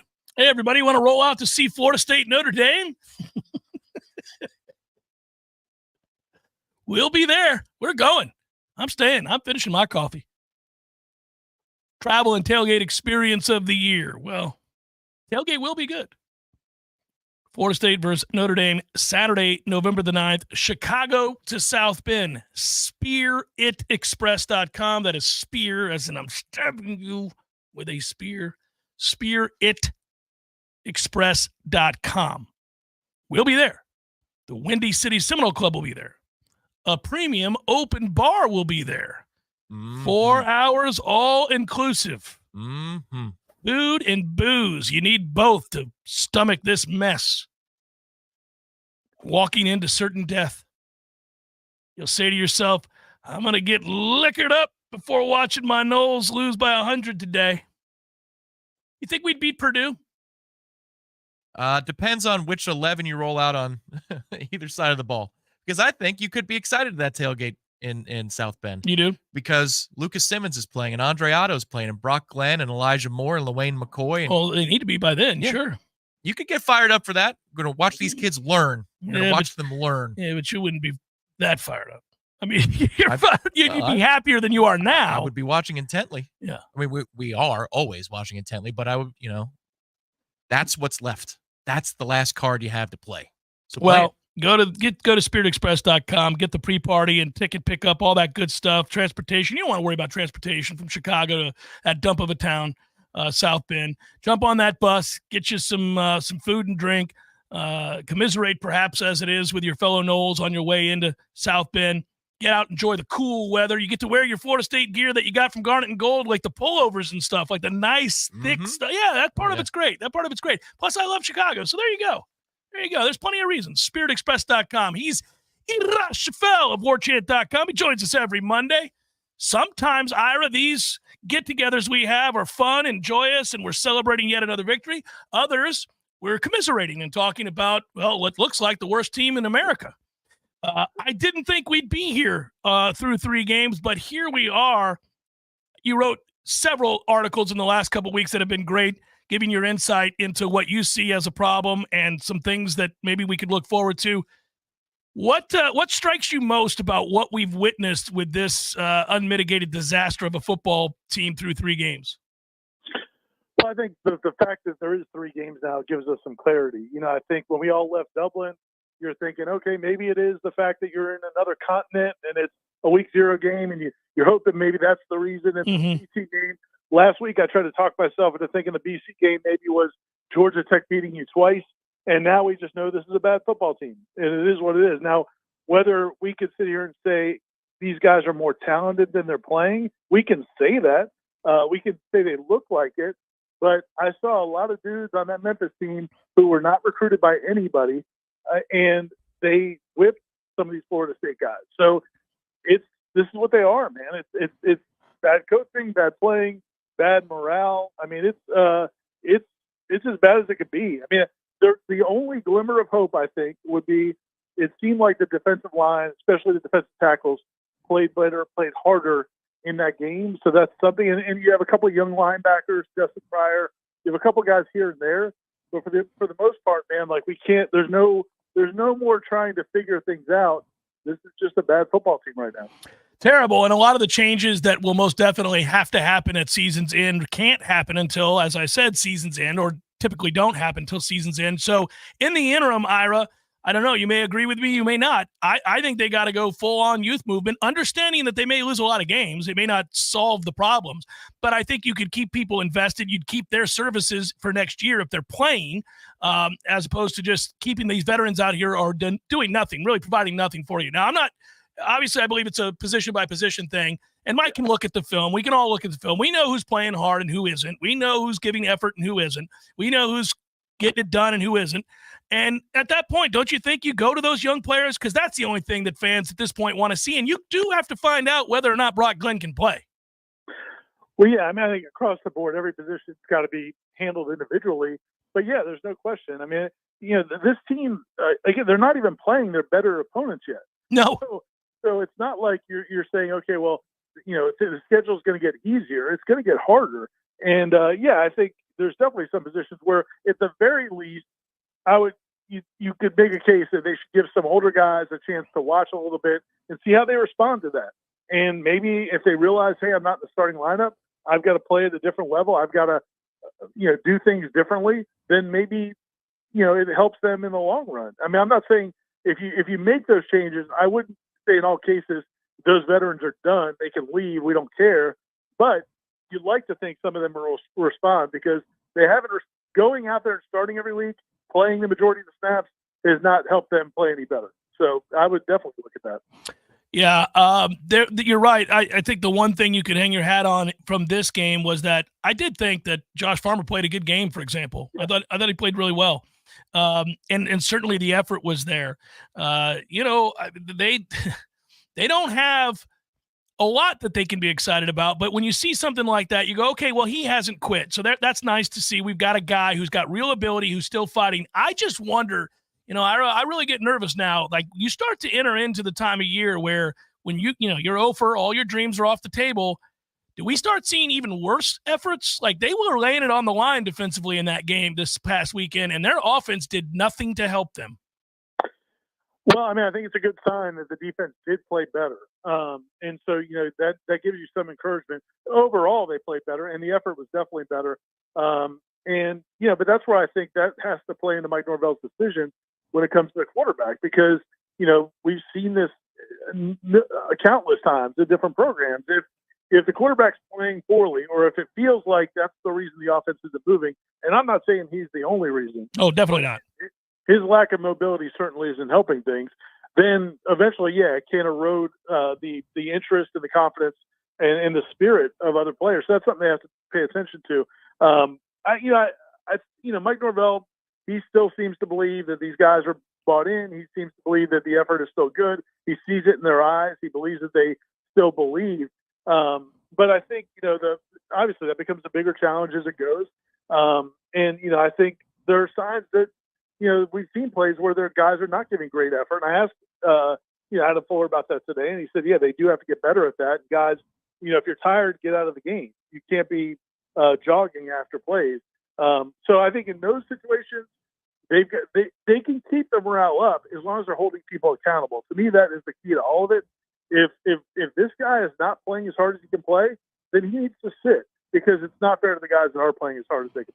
Yeah, that's the hard part, because there's no way they can look at that film and not see these instances of which you speak. I counted no fewer than 5 on Saturday moments where a player made a business decision, where somebody just decided they didn't really feel like tackling in that moment.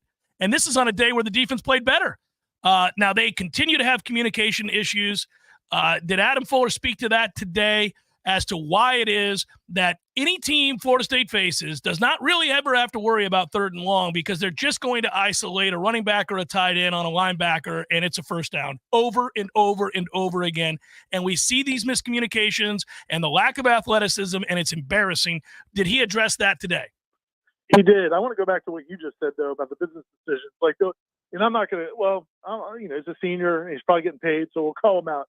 I thought in the play where the 4th down play where, Kevin Knowles comes up to hit the guy and DJ Lundy just lets him take it. Mm-hmm. So he realizes that the guy doesn't go down. Then he comes back and tries to finish the tackle. And it's like, man, why are you not trying to clean that guy out? I mean, like that guy's being hit by another player. That should be, hey, here's my chance to take this guy out and stop him short of the 4th down. And he didn't do that. And I don't want to single him only, because there were other examples as well. But, yes. Mike Adam Fuller did talk about it. He said that there were a lot of plays they actually did better in that area in terms of when people are going to condensed packages and bunch routes and things like that. That they handled a lot of those better than they have in the past, but not enough. They still had some breakdowns, and he thinks it's a combination of guys, just still, maybe not familiarity with each other, and then also, guys just, maybe when they're communicating, but then once the play happens, you have guys making bad decisions. But I think that part can get better, because the more they do play together, I think that'll get better. and he says it's getting better. So we'll have to see. But I don't think they're going to change what they do. Like, my question is, can you make things simpler? What can you do? Can you play more zones? What can you do to help them? It seems to me like he thinks that they're just going to get better the more they do it. Yeah, and they run a pretty simple scheme. I mean, I would be surprised if they don't get better just from reps, but it is kind of a damning statement, by the way, that we're having this conversation. It just kind of speaks for itself, and it's very, very frustrating. Well, I propose from here on out, Ira, because I think the one thing we can bank on is that these two individuals will be good. So have your first question of every press conference be about the punter or the kicker. Coach, can you just talk about how great Alex Mastromano is? Yeah. Is there anything new you want to tell us about Ryan Fitzgerald that you haven't told us since last week? Think how cool it would be, Ira, if Florida State, this is, here's a scenario for you. You're at the press conference, Noles lose 37-7 to Cal, and you begin with, Coach, once again, Mastromano was sensational tonight. I mean, let's look at this. He's averaging 53 yards a kick, 2 coffin corner kicks. Just talk a little bit, if you will, to start the show here about this punter. It's something special every Saturday. I think, I may ask Norvell if he wants to reconsider reissuing the team poster and just having those two on like standing back to back. Look at me. I love it. I want that shirt. I want you just try to outkick the Noles.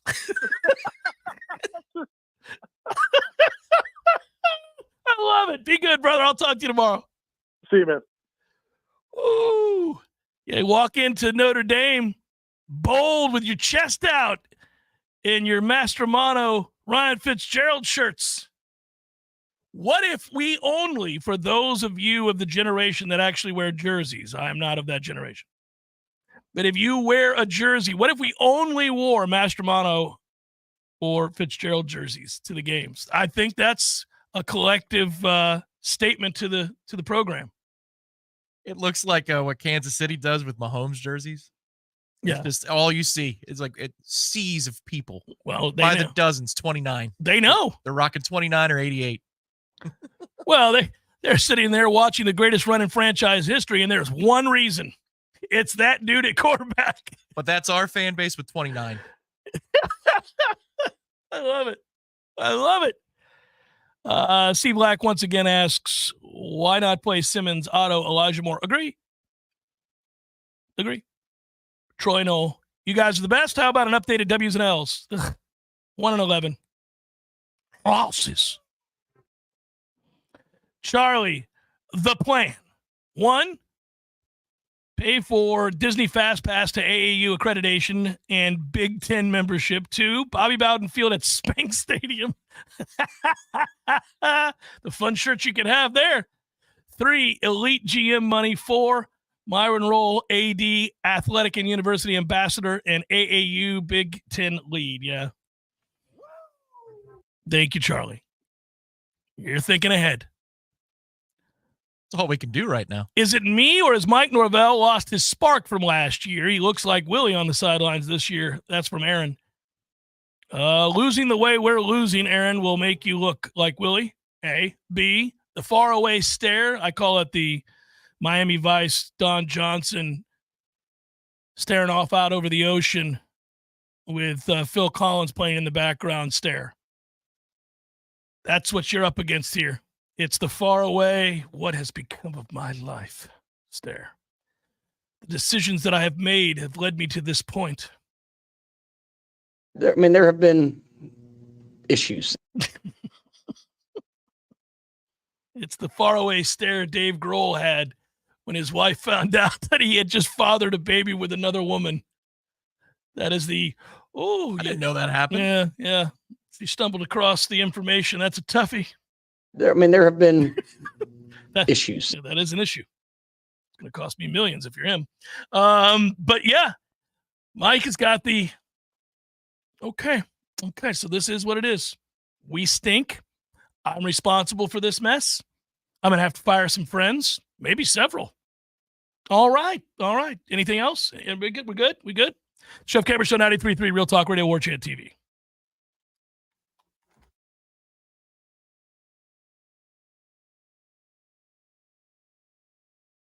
This is G. Deckerhoff. In 1979, my friend Guy Moore opened his first store.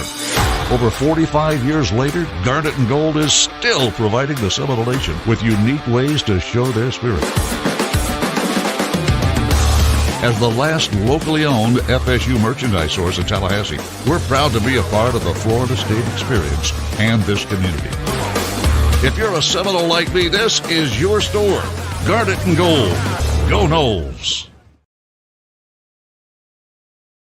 When I'm out on the golf course, I expect to hit good shots with my irons, but my set is over 10 years old, so it's time for an upgrade. When I heard how the new PXG Black Ops irons can dramatically improve my game, I had to give them a try. I booked a fitting at a PXG location, I brought my current irons, and I took the PXG Irons Challenge. In fact, I went out to Southwood Golf Club just a few weeks ago to see my man Ian Steele. This guy is a club fitter, knows his stuff. He was on the professional circuit, he's coached in college, he's seen all kinds of swings, high handicappers, low handicappers, plus handicappers. He knows his stuff, and I was thrilled with how thorough he was with the fitting experience. I was hitting 7 irons mostly all day, a couple of long irons, but he really dialed me in and got my numbers right, and now I will be playing with a set that's 2 degrees upright from PXG. New PXG Black Ops irons are game improvement missile launchers that feature X-Core 2 technology and dual cavity design that combines with their high strength, ultra thin steel club face to deliver superior forgiveness, absolutely explosive distance, and a feel that's softer than a baby bunny. New Black Ops irons are incredibly easy to hit and maximize performance and fun, and they're only $149.99 a stick. That's a great price for a great golf iron. Take the PXG Irons Challenge yourself. Go see Ian Steele. He rocks.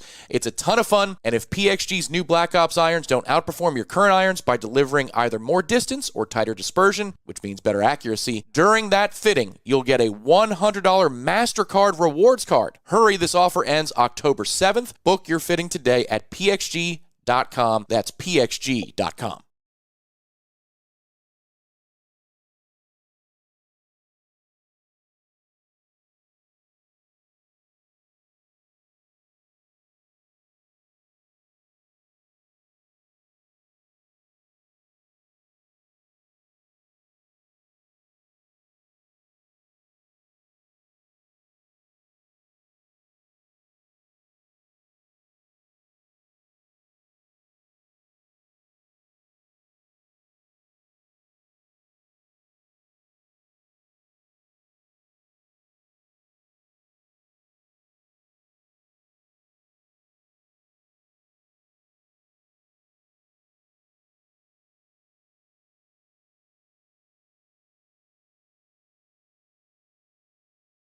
The Jeff Cameron Show is a production of the Warchant.com Multimedia Network. Check out Warchant.com today for the latest news inside Florida State athletics. That's Warchant.com. Now, back to Jeff on Real Talk 93.3. By the way, we are having some audio issues on the radio side of things. It does not affect you guys in the Warchant TV world.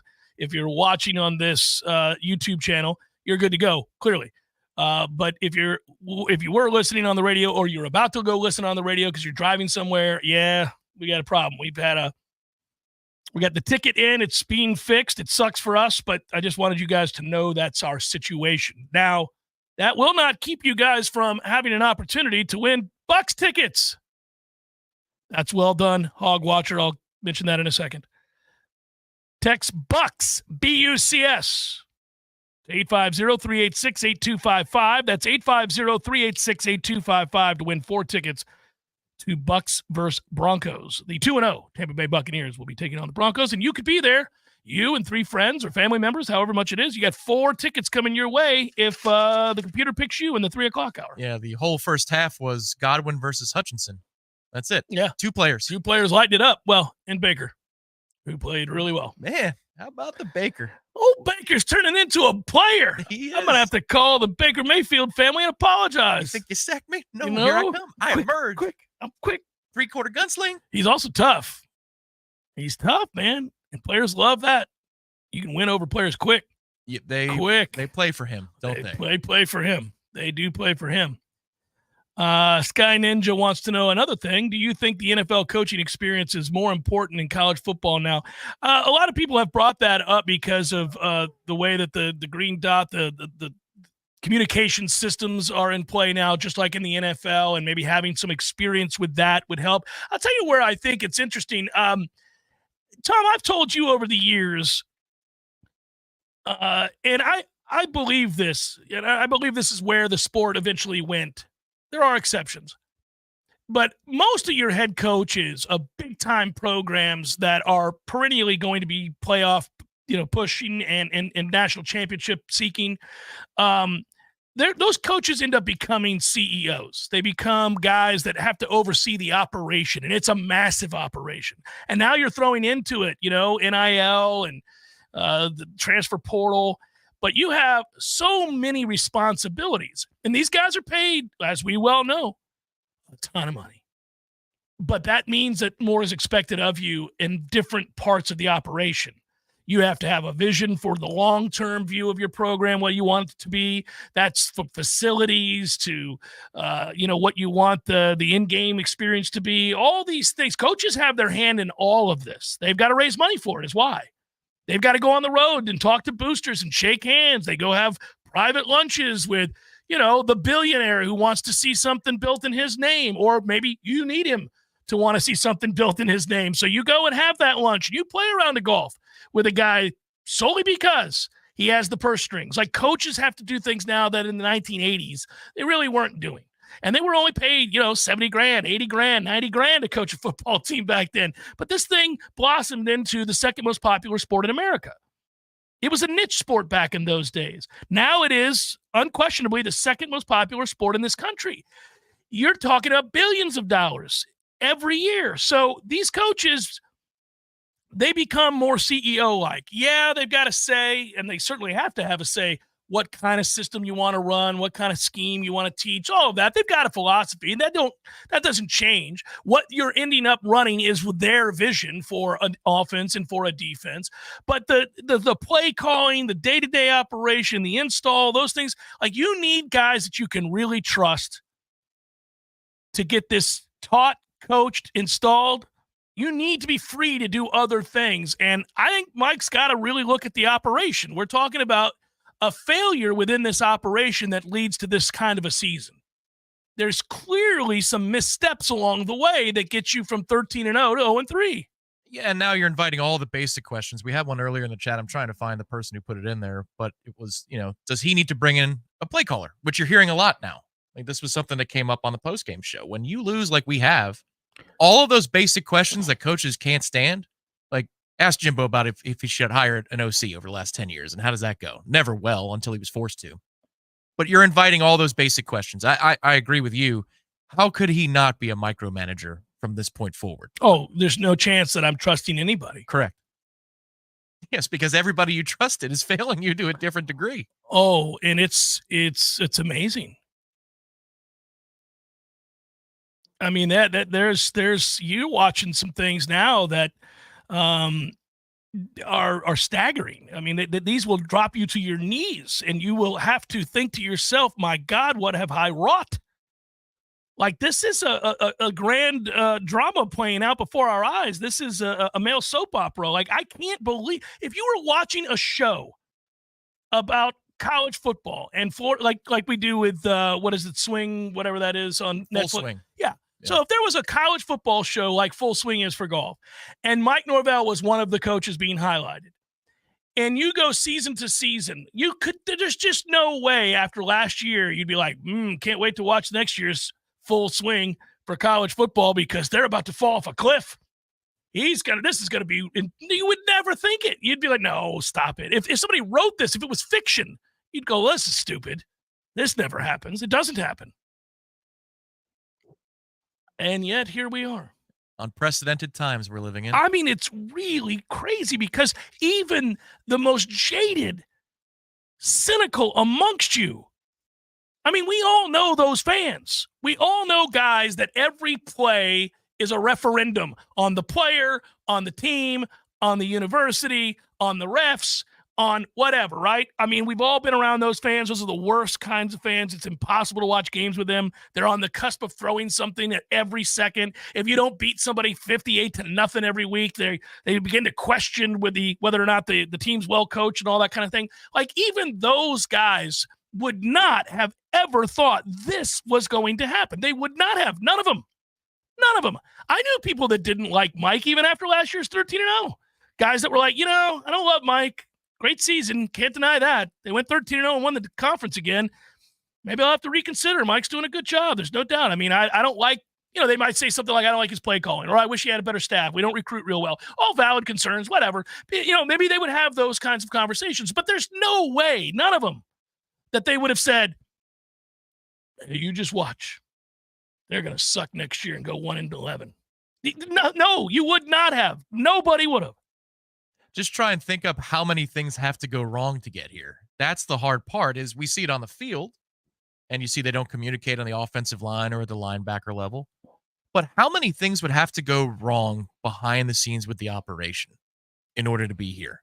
Yeah, that's what I mean. That's the scary question. That's the existential crisis of which I speak in the opener. That's seriously, you have to now take you're accounting for how we arrived at this place, and you have to ask tough questions of yourself and of your staff, and you are not going to like the answer because there's no good answer to this. This is systemic, and it's a failure. There's no way it couldn't be. You could not arrive at this place if you hadn't screwed up royally, to put it crudely. I mean, this is, that's not eloquent, but that's true. Well, break out a standard size notebook, like the one we used to have in high school and college. The yellow ones? The legal pads? Oh, we could the steno pad, the legal pad. Yeah. How many pages? If you said, write the things that went wrong and list them out, how many pages before you stop and you have to start thinking? Are you doing a play-by-play? Blow by blow? I'm not talking chronological. I'm just saying, Mike, if he has to do the exercise, list the things that have gone wrong. Is he writing for an hour? Is he writing for an hour and a half? Because it's all conspired. It's from all sides. Every single side that could have something go wrong, things are going wrong, except for your two kickers. Yeah, there's a big difference. People will cite some poor seasons early on in Mike's time here. But listen, that's hardly the same. When you take over a dysfunctional program, which at the end of Jimbo's time had spiraled into a mess, you swung and missed at the successor. You went and got Willie, and things didn't get better at all. In fact, they got unquestionably worse. So now at that point, we're dealing with really two coaches, right, that had failed. So you're like the third that comes in to try to clean up that mess. You're going to have some really rocky moments. You're going to have to run some guys off. You're going to lose some games because some of those guys could play, but you got to get rid of them. You're going to have moments where, in your effort to try to put out all these fires, you overlook something and it shows up on game day and it cost you dearly and it's embarrassing. There were missteps, but most people will look at those missteps and say, well, that's what happens in a rebuild. A guy comes in and he's like trying to identify all the problems. He's probably a little bit overwhelmed. He's got to convince people to take a leap of faith and just believe for the sake of believing in him, because he hasn't had proof of concept yet. He did somewhere else. So you can say, well, at Memphis he did this, but this is a very different animal, right? So he was always going to struggle a little bit. But I would argue, especially when he was inheriting, the COVID season, I would argue that he actually got this turned around pretty quickly, and that most of the missteps, were pretty forgivable. Jacksonville State, but everything else, you're kind of like, okay, I get it. Desperate times, desperate measures. You swing and miss on some things. You don't have everybody on board yet. You're trying to convince. You remain consistent. Yes, you're trying to ingrain a modus operandi that everybody can get on board with. Take some time. But once he got it righted, as I mentioned, they won 19 in a row at one point. You don't stumble into that. It's not by accident that you win 19 in a row. I don't care who you are. That's hard to do. You won 23 games in 2 years. You did a really good job. You ended up winning the conference again. So this is so much different than the stumbling and bumbling that went on early on. This is out of left field. This is a different kind of step back, and it involves a lot of tough questions. That's what I'm saying here today. Is like, I don't. Mike's paid $10 million a year. I'm not really worried about Mike. He's going to be all right. But what I'm saying is that these guys don't get to these places without being extremely competitive. If it were just about the money, they have money. They'd all leave sooner. They'd all walk away. They've got more money than they could ever spend. But they don't, do they? Because it's this. This is what they do. This is their love. This is their passion. This is what they think of this is their world. And so this has got to be as distressing as it could possibly be to have gone from the penthouse to the outhouse this quickly. Defies logic. And now he's got to ask himself, how did I let this happen? How did I, the same guy that built it up, that won all those games in a row, how did I overlook all of this? And it's funny, it wouldn't have fallen apart as badly as it did if you just could have blocked a little bit. Anywhere in the vicinity of what he believed they were on the offensive line. You give me something, anything close to that, you're probably 2-1, maybe 3-0 at this point. Yeah, they can't block. They can't block. They can't block. And so, yeah, everything in the operation crumbles above that foundation. Yeah. You just can't block. They can't block, and when you can't block and you have a quarterback who is as immobile as I've seen, well, he's hurt, man. There's no way that's him. Go back and watch the film of him running last year at Oregon State.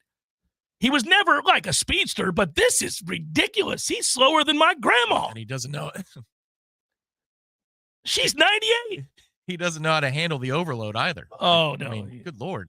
It's slow across the board. Hour number 3. We're in the third hour already. Time flies when you're having fun discussing how bad a program sucks.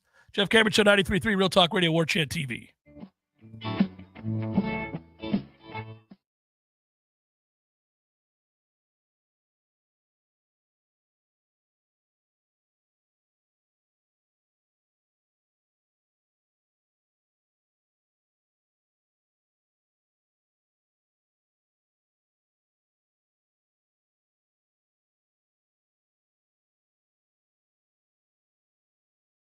This is G. Deckerhoff. In 1979, my friend Guy Moore opened his first store.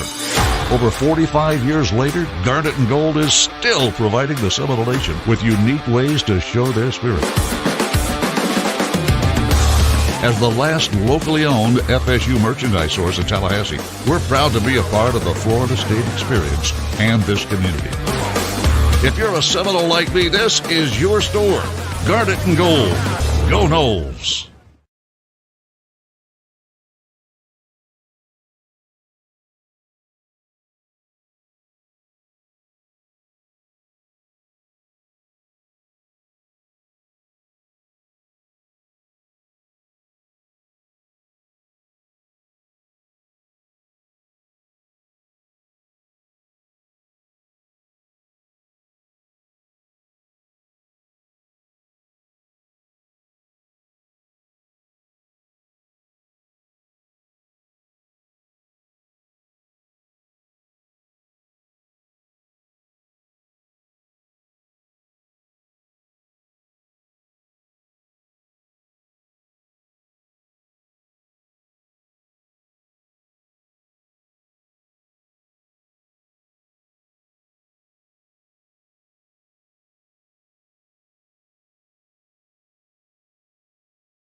Florida's capital city. This is the Jeff Cameron Show, brought to you by Orange Theory Fitness on Real Talk 93.3. Now, stop what you're doing and listen closely. It's time for the Jeff Cameron Show in 5, 4, 3, 2, 1.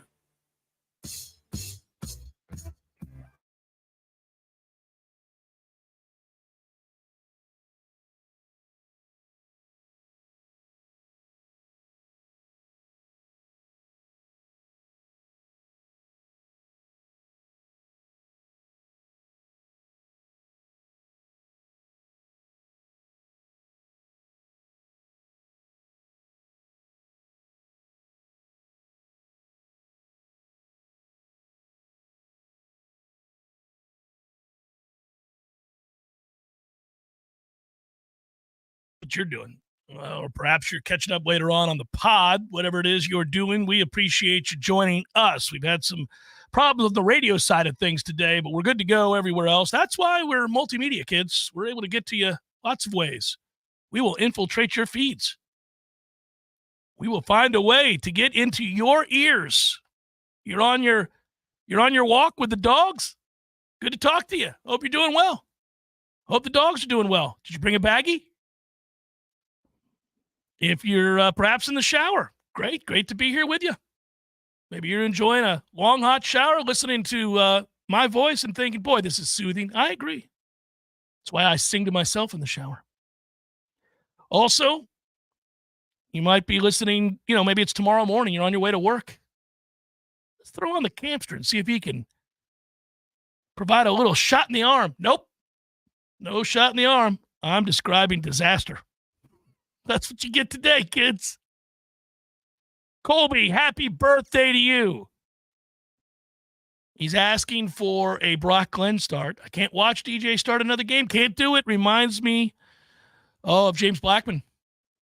Sad days. Hashtag sad days. Our ass is in the jackpot now. That's where we are. Happy birthday, Colby. We've got a chatter telling us where they are listening to the show, and it's funny, but something we cannot repeat. You got a strip club listening to the show? No. The facilities. Man. It is shocking. It is tough to kind of really gain any traction at this point. I wonder now, again, I don't think Mike would come out and tell everybody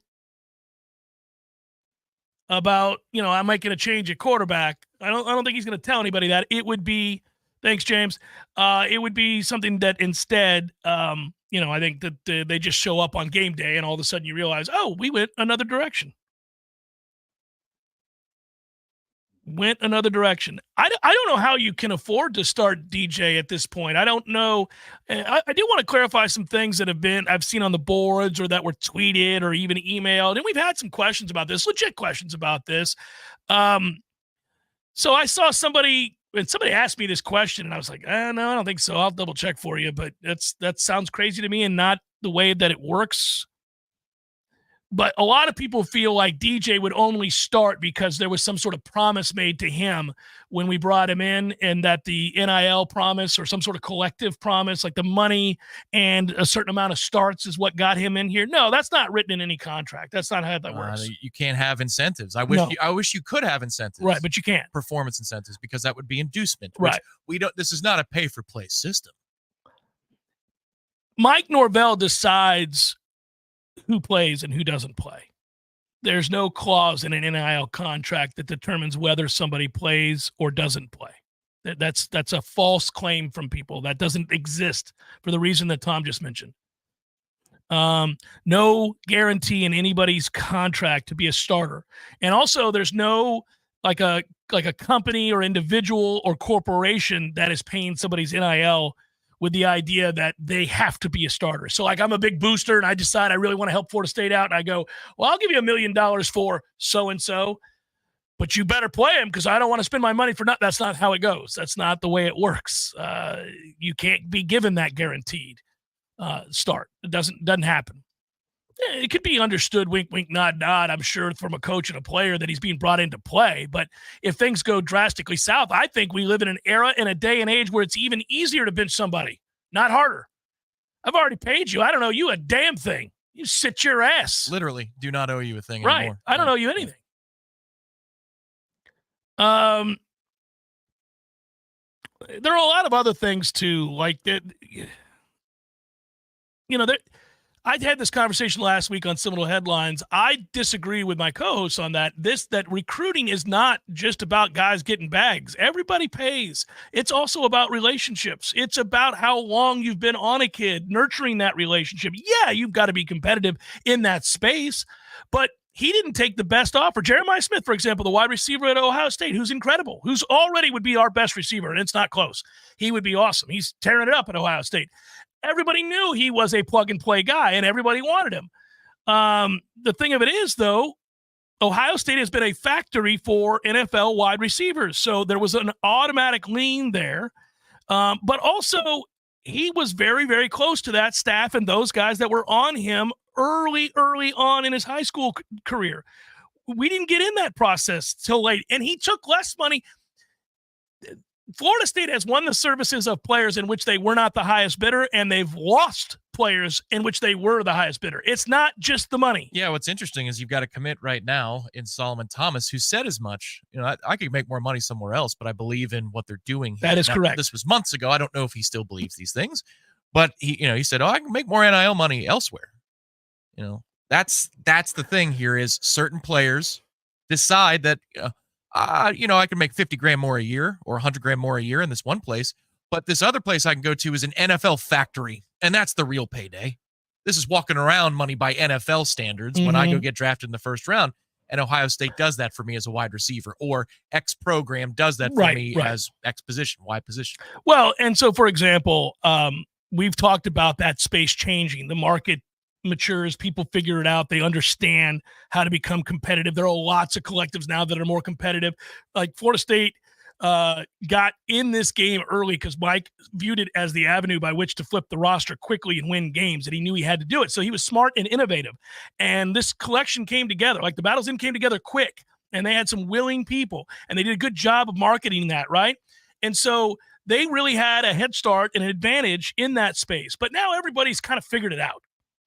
Everybody else is kind of like, oh, no, this is something we have. Only Dabo has not figured it out. Everybody else is in. Georgia goes out and gets guys in the portal. Alabama gets guys to fill in some spots in the portal. So even people who have a massive advantage in high school recruiting and had that in place are still using the portal. It's harder now to have that advantage that you had when this first started. Like Mike came at the right time, was the right man for the job, and saw a desperate need. And all of a sudden, and he got lucky. He got very lucky that this opened up to him. If he would have had to have gone just traditional high school recruiting, being dealt the hand he was dealt with COVID, and then putting together that staff who's not good at high school recruiting, he wouldn't be here right now. Probably not. He would not be here right now. I'm just going to say it. He would not be here right now. He was able to overcome that weakness. And by the way, every staff has a weakness. This is his. It's a big one.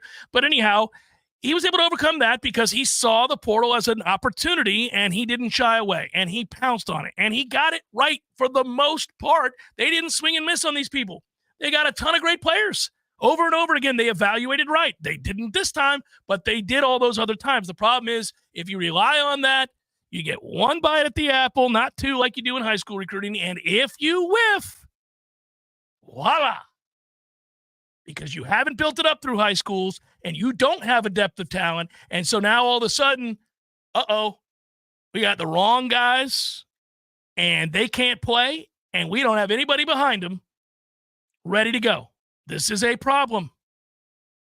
Well, that's a place that you can point to even before the season started. Like, how is it that nobody else can snap the football other than Maurice Smith for years?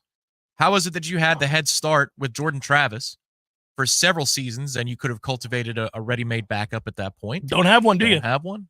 Receiver, you had a couple years where, again, Keon helped a lot last year, and he was a difference maker. But Johnny was around for a couple of years. Where is the next guy? Defensive end. Patrick Payton, we all expected to do larger things this year than he's done. but you had to go grab 3 of them. One of them you converted interior in Durajaye. Yeah. But you had to go grab 3 of them. No, it's not good. It's You had not multiple ideal. years with Bethune and Deloach. You weren't ready? Yeah. You weren't ready for the next Well, wave? you know how I feel about that. But At defensive back, you were ready. Running back, you're ready. But most other positions, you've had many years to cultivate whatever the next option is going to be. That is a legitimate criticism. yeah, and so, listen again. This is stuff that exposes weaknesses in the process. I don't think we thought it would to this degree. It's shocking. They've got bigger problems than just the method of building the roster. Like people can take issue with that, and we're kind of vetting that right now. But they've got other issues too. It's like you don't get to where Florida State's at without major flaws in the process of the operation. You can't be the second worst rushing offense in college football, the worst in the Power 4, simply because you whiffed on some portal kids. No. There's more at work here. You've got bigger issues. I like the portal approach too. Now you've got to look at your percentages, but I'm not going to back off of that. I love the kids coming here with a chip on their shoulder, immense motivation, and they're more mature. Like by nature, those things happen. But again, there is the downside. Cultivating other options and being ready for a handoff with your roster, your 2 deep. It's tough. And you better let the kids play this year. That you have to let them play this year. Because you're going to dip into the portal so heavily, they're just going to leave. They're like, really? They're not going to give me a chance to play? They are going to leave. That's where we start. We'll start with Brock Glenn. Like, if I'm Brock Glenn and you don't go to me now after watching that, when are you ever going to go to me? Other than when you put me in an untenable situation at the end of last year. Man, that ain't right. That's not smart. They're going to have to play him. What are you playing for? Why would you play DJ? Again, I want to reiterate over and over again, it's not all DJ's fault, but he has stunk. Come on. He's not been good. He hasn't. Another hit the bricks moment in 2nd and goal on Saturday. I know. But here's the thing. Somebody might say, well, Jeff, are you of the mindset that, starting Brock is going to change? No, of course not. It's not an elixir for what ails you completely. No, they got other they still can't block. Starting Brock doesn't mean that they're suddenly going to be an elite offensive line, but it does change the math for the defense because he will keep. And nobody thinks that DJ's keeping on the read. He's not keeping. And when he does, he ain't going anywhere. He'll get 3 yards. Okay. He'll lumber his way for 3 yards. It's not penal. You F around and let Brock keep and don't respect it, he'll go 15. Now, he's not Jordan Travis, and I don't want to paint that picture. He's not going to the hizzy. He's not going 70 yards like Jordan did a few times. But he's going to make you pay. He's going to gash you. It's going to hurt. It's like Haynes King. Like Haynes King can hurt you. He can get the corner, and you don't respect it. First down. Well, Brock can do that. And that might open up the rest of your running game a little bit more. They're never going to be great with this offensive line because that offensive line's not great. But you have to do something to aid their endeavor here. This is broken. You can't line up and run as is right now. We have seen that. Well, it's also how you engender support in the locker room again. If you embrace that these kids can play and you tell them it's you against the world, I know. The deck is stacked against you in this situation. But I believe in you. We're going to learn together about each other. But you're getting your opportunity right now. That's how you take a frown and turn it into a smile for Brock Glenn and for Moore and for Lawayne McCoy and for Otto and Simmons. You say, you guys are going to be the thing that takes us back to where we need to go. It starts this week. So be prepared to play. I'm calling on you. Yeah, and I think you got it. So, okay. And it's okay that you fail. Okay. That's okay. Yeah. Okay. Or that I wouldn't use that word. I'd say make mistakes. Sure. But yes, I'm with you here. I think that if you think you have a broken psyche, a pall that hangs over the locker room because these losses mount and people question whether or not they can play at all. It's natural to lose confidence when you're having a lot of failure, not success. You just begin to doubt yourself. It's in anything. It's in any walk of life. So you've got some kids that are broken, but you get a shot in the arm by playing the youth, and you say to the youth, do not be afraid of making mistakes. Play fast, play hard, play smart. We'll learn from it. By the end of the year, I'll have a good sense of who you are, where we're headed, and what I need to do in recruiting, period. But you're going to help me, and I'm going to help you, and I know you're going to make mistakes. It's your first year playing college football. Let's get out there and learn together and try to win some ball games. I just don't see why. And again, it could very well be that We haven't been to practice in a couple of weeks. Once the season starts, I watch the games to tell me what I need to talk about. But I don't care how good practice is. Clearly, it was not indicative of what they were going to be. So we're watching the games, and we're seeing now failures across the board, right? So I don't care if DJU continues to be 3 times the quarterback Brock Glenn is in practice. Doesn't make any difference to me. I don't care because he's not doing it on game day. He's not doing it on game day. And I know what he is now. I've seen it through 3 games, and it ain't going to get it done. So I'm going to start Brock, and I'm going to tell Luke, be ready. You're my backup. DJ's not my backup. Luke, you're my backup. I'm going to play those kids. I'm going to find out. I'm going to know at the end of this year, do I have a quarterback that I believe in moving forward? Because if I don't, I got to go get another one. But I got to find out. You can't just go get another one and not ever find out. That's the whole You thing. can't do it. Yeah. And you got 9 games. 9 games worth of data in front of you. You've got to embrace it. Embrace it, man. And you know and I know that if Elijah Moore gets playing time and knows this playbook, I don't know what he knows and doesn't know now. That's up for Mike and Ron to figure out. That's their kid. They're in the meeting rooms. They can hear the kinds of questions he's asking and everything else. But it's on you to figure it out. If he knows 9 plays, then you run one of those 9 plays for him. You don't open up the whole playbook to him. This is what you do with this look. If they go into this, you do this. There are only 2 options for you, Elijah. This is it. You're either going to do this or you're going to do that. And if that's it. It's one or the other. Make a decision. And that's it. And we're going to run that play for you. And Brock, here's how much leeway I give you in terms of checks. This is all I'm giving you. Until I can trust you with more, this is what you get. And if you do well with this, we'll open it up a little bit more. Everybody's going to earn their opportunities to do more within this offense, but we're going to start small. We're going to do these 25 things. That's not a lot, by the way. We're just going to do these 25 things. I can run this counter. No, I can't run counter. All right, I can run this veer or this dive or what. All right, I can do that. We're going to do read option with you, Brock, because you can keep it and run. And you just got to read the end. Right. That's all I'm asking you to do. Unblocked defender. We might have more, but if we do, that's not on you. Get out of the way. Yeah. And I'm just Landon Thomas. Okay, buddy. You had a great spring. I know you got a little banged up as we came into fall camp. Feeling good now? All right, you're playing. Because what good is it to have the veteran tight ends who don't block anybody? What am I doing? I'm certainly going to run Landon out there and give him a chance. He's more dynamic. Same with Williams. I mean, I'd be careful with the Williams kid because he's supposed to be a senior in high school right now. But, I mean, still. You got to gauge who's emotionally mature, physically mature, and who's not, who can handle it. Not everybody can. I'm not saying you just throw caution to the wind and throw people out there who you know have no chance. But any of the guys that were pushing for playing time in camp and physically can handle the rigors of college football, they're getting out there, man. We're getting out there. We're playing ball. And then next year, I've got a lot to think about. But one of the things I got to do is I got to get this team tougher. We're hitting in camp.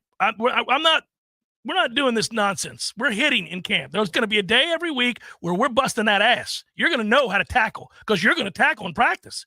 They can't tackle. It's awful. Dallas. Yeah, it's God, dog it. You got to practice these things. You have to practice these things. There have been issues. An overabundance of issues, Mike. An overabundance. Use Jeff25. It's a discount code for 25% off any of the services at DexaFit. DexaFit is over right next to Bumpus. By the way, while you're there, get you some delicious food at Bumpus. Their food is awesome. That said, get a DEXA scan. Find out your body's makeup. It's incredible. It is the gold standard in what is used in clinical diagnosis. It's the method that can determine your bone density, give a direct measurement of visceral fat. That's the bad fat. And all the good stuff, the lean muscle mass too. They'll let you know. And then you'll have a game plan. Game plans are important, Mike. Game plans are important. We're going to need to see a little something out of you. Thankfully, my friends at DexaFit got a good game plan, good equipment. They evaluated properly. And if you go use that equipment, you'll find out more about what ails you and what can help you. Here's Charlie. Now he has chosen a path. It's the right path. Use Jeff25 discount code for 25% off any of the services at Dexafit. One more opportunity as I kick it to break. One more opportunity for you guys. Let's text BUCS, B-U-C-S. If you're thinking to yourself, wow, what am I texting? You're texting victory. You're texting a team that doesn't have a loss on the season. Tampa Bay Bucks. You just have to type in BUCS, B-U-C-S, to 850-386-8255. That number to text BUCS to in order to try to win 4 tickets to Bucks Broncos. 4 freebies. 4? 4. Oh, nice. 4 tickets, That dude. is doing some things. Yeah. 850-386-8255. Text BUCS. What if I'm a Bo Nix fan? Can I still text Bucks? You can. You can. You could be a, I don't know, Raiders fan and you could text BUCS. But whatever it is, you can get these 4 tickets. We'll tell you before the end of the show. I've got 2 dogs. One's name is Sean and the other's Peyton. They're not coming to the game.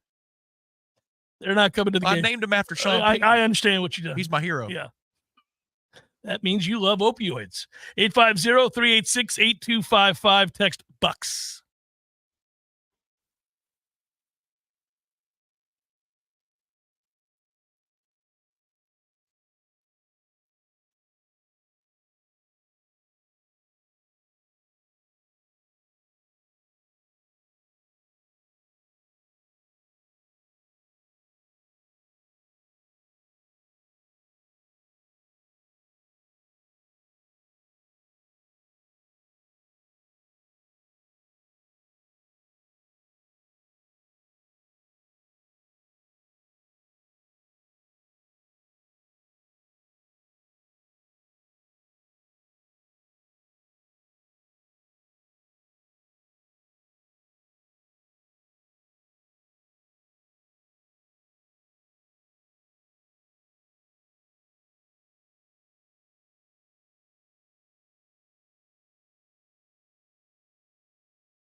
The Jeff Cameron Show is sponsored by Shannon Young with Fairway Mortgage Corporation. Visit loansforknowles.com. That's loansforknowles.com. Oh, we're on. That sounds good. By the way, Warchant TV tonight. Tom, is that you and Ira, 7 o'clock, the smash? I think so. If I can get this damn vertigo to stop vertigo. You got issues today, buddy. Big issues. Man, I feel for you. Vertigo doesn't sound like any fun at all. So I made a turn by Benton on the way in, and the car is turning left, and I straightened the car because I've executed the turn, and the world kept turning. It was very, actually kind of dangerous. So we'll get to work on that. That's a toughie. That's turning the corner only to have the corner keep turning, and we took it very cautiously to finish the drive here to the studios. Yeah, it's probably why, folks, if you're wondering, people are in the chat. Is Tom there? I'm here, but the world was a spinning. I got it, man. I was ready to fire today. You had your monologue ready. Well, and I just had this show wrote itself today. It's so easy. I mean. This show didn't give me much of an opportunity to talk about the NFL, which was great over the weekend, a lot of fun, and also why you don't bet it. Man, alive. Also extremely physical NFL football players. Yeah, when you watch, something, Tom, is fun. This is kind of gets me to a larger point that's so frustrating for Florida State fans right now. Flipping around watching other people play football, damn it, man. You see speed and triggering downhill and violent tackles and really just, the essence of the game on display at a lot of places. Not here right now, but a lot of places. I'm not even talking about watching a team like Ohio State or, Alabama do what they did to Wisconsin and Camp Randall. You're talking about the NFL, and you're right. Those are the best in the world, and those guys, their job is to play fast and violent, and they do. But you go around and look around college football, and you're seeing it from a lot of teams. You see a running game that makes sense.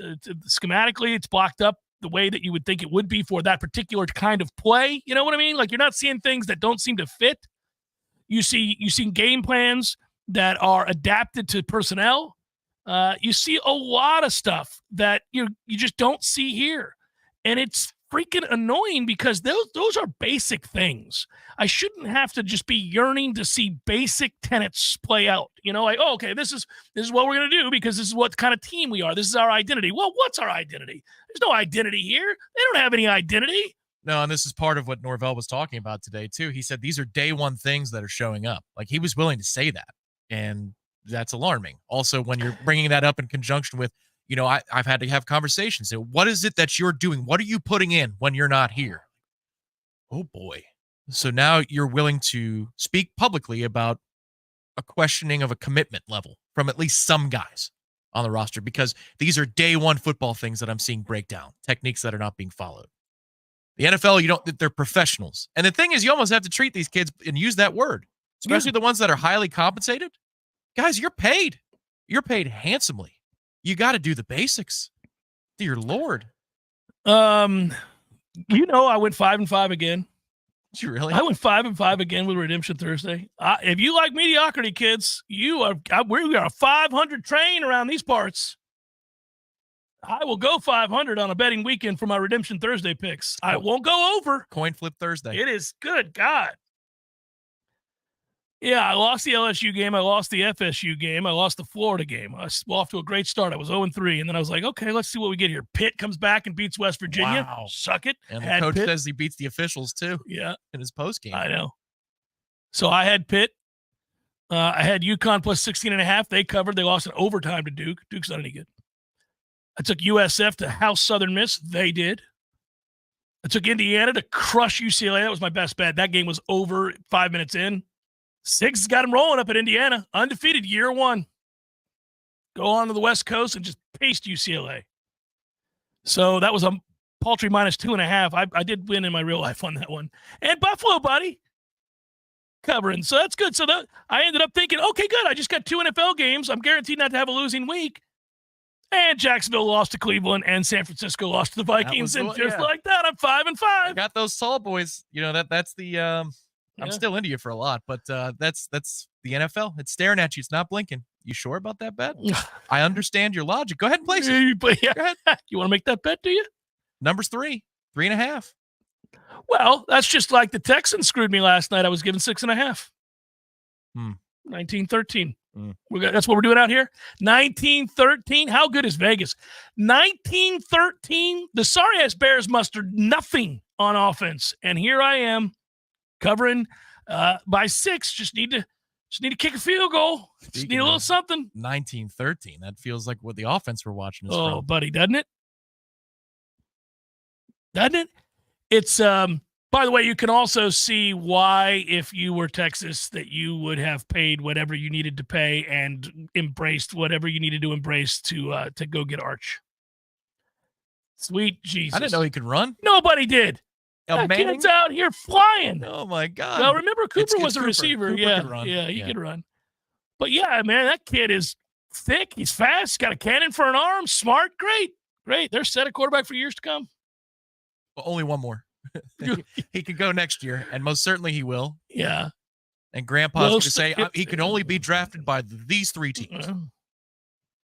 Well, he'll be in the league soon. He'll be in the league soon. I actually very much want to watch the Manning cast with Arch playing in the NFL. I just want to see his uncles talk about him. Oh, and lose their mind, when things don't go right. Come on, Arch. Come on. Get rid of the ball, Arch. Yeah, but with Ewers hurt, man, this kid is a freak.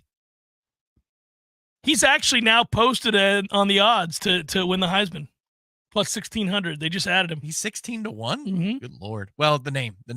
When in doubt, that name will get voted for if it's close. Cam Ward is the leader in the clubhouse right now. He looked very polished on Saturday. Of course he did. Yeah. So the odds go like this: Cam Ward, Jalen Milroe, who looked good, Jackson Dart, and then it just gets dicey. Then you're getting to where like the Carson Beck, Arch Manning, Miller Moss. Hunter, is he on that list? I'm not even being facetious. No. When you play that many snaps, I mean, geez, if you're talking about most valuable. Yeah, it's he's not on the list. He's not on the list because they're figuring Colorado's going to lose 7 games, 8 games. So yeah, you can play all the snaps you can want. Play all the 10. Yeah, your team's not going anywhere. Yeah, but it's interesting to watch. I got to get over this hump of 5-5. I'm a 5-5 Jesse. Every week, like, hey, listen, I'm not going to lose you. I'm not going to lose for you guys, but I'm not going to win for you either. I'm going to give you a little 5-5 taste. You like the juice? Because that's what you're going to lose. Huh? That's all right. It's all right. We're not buried. We're not over here, 12 under.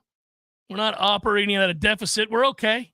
I feel like the Bear always was when he was on game day. Yeah, and they didn't know how to address it. Every year they'd have the picks. He's like, "This is why I picked Cincinnati," and it's like on the season 3-11. Yeah, like, come on, Bear, let's go. Come on, dude. That isn't gonna get it done, buddy. Hey, good news from my friends at Tried and True Consulting. They did it again. More and more of you are responding to the conversation around my friends Don and Joe. Tried and True Consulting. Doing a good job. I've even reached out to Marvin Jones himself. He's inquired about perhaps working with Tried and True. So this is exciting. How about that? Getting a call from a legend. Hey, no snide jokes about his son right now. We're talking about business. We're talking about business here. And Marvin was a beast. Tried and True Consulting, looking for businesses that are actively looking to utilize their wall space. You got some wall space. You got a TV there. They're coming in, and they're going to give you the free ad board. And that could be a dentist's office, a car lot, whatever it might be. Any place you got a waiting room, of course, a bar and grill and bar. Big difference. Either way, they got you covered. You want to call and advance, your business, not only exposure, but what it is you do, the services you provide to more people. Chance to make more money, save more money. Here you go. Here you go. This is the time to do it. Call today, 844-464-6653. Tried and True Consulting will give 10% of the net revenue back to the Battles Inn. We need it. We got to give to the Battles Inn. I'm not fundraising right now. I'm just saying, clearly they're going to have to dip back into this portal. Yeah. And I don't like it that they've stubbed their toe and now find themselves perpetuating this, but they don't have a choice. That's the other reason you got to play these young guys is find out what you got, what you don't have. Areas of desperate need, areas of, we can let it ride, areas of grave concern, whatever it might be, or areas of strength. You've got to know these things. Tom, last year when they went into the portal, before they did it, Tried and True Consulting, by the way, that number really quickly, one more time, 844-464-6653. When they went into the portal, you remember I wasn't in favor of that necessarily. I was okay with taking a step back and then seeing what you had on the roster. Now, I don't know that we thought this is what we were going to get. No, you thought that you might still go 9-3, 8-4, and now I'm not saying that was my W's and L's. I was more bullish on that. But you thought, if it's going to be a failure, it's because it didn't really make any marginal difference. Yeah, I did. And then, obviously they went a different route. Okay, well then that certainly led you to believe that they were thinking that they were a contender to win the conference again. And if you win the conference, you're a playoff team. So there you go. But now, Tom, at that time, they brought in all of those kids, and some of them may end up working out. I mean, you got some kids on some multi-year deals there, so we'll see. Some kids that have 2 years to play or 3 years to play, jury's still out on them. But now, I feel like watching this team play, looking at the talent or lack thereof in certain areas. I mean, Tom, you're talking about maybe having to go out and get 20 kids. You might, and it's going to get more expensive, not just because of the amount of players you need to bring in, but that's how you're going to have to woo players. Well, it's how you're going to have to keep people on your roster, too. When you're bad, you've got to overpay. That's how Nebraska got Raiola. They made the right choice. Well, they went all in because they had to get a quarterback, and of course, it's a legacy. And they went in, they were like, "No, Georgia, you're not getting that." But you have to overspend when you're in their situation, and he's kicking ass. That's like, we just have invested all this money in a lot of ways in the program. They're still building stuff too. 2 buildings. Oh, no, this is why I talk about the fear I have, the existential dread, is you are fighting a lawsuit. So you're paying attorneys. You're in the midst. You're going to maybe have a huge payout to try to leave the conference. Okay. So you've got that. You're obviously renovating your football stadium. So this is costing you dearly, not just out-of-pocket expenses for the construction, but because it only seats 50,000 this year, 51,000, whatever, and now you suck. So you're not even getting that. So 50,000, and you're getting 26,000, 30,000 people to the games right now because you're not. You'll get somewhat bailed out this weekend. Parents weekend, maybe. Somewhat. I don't know, man. Maybe. They're 0-3. That's a night game against Cal. I don't know. I don't think those sorry rope belts and plastic watches and stupid socks are making their way into town this weekend. Not like they normally would. Golly. So you got that. So let's say, okay, maybe you get bailed out this weekend, but future home games, and if you lose to Cal, which right now I think you're going to lose to Cal. Cal's pretty good. So here you go. You're 0-4, buddy. What's the home slate looking like the rest of the way? People are going to come watch you get your brains beat in by Clemson, because you're going to get your brains beat in by Clemson. You can't block Memphis. You're going to get killed. Brock's probably like, yeah, why don't you wait to play me until after the Clemson game? Sure. Yeah.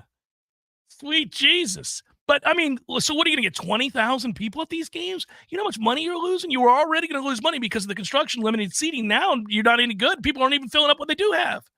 And then you're building a football-only facility.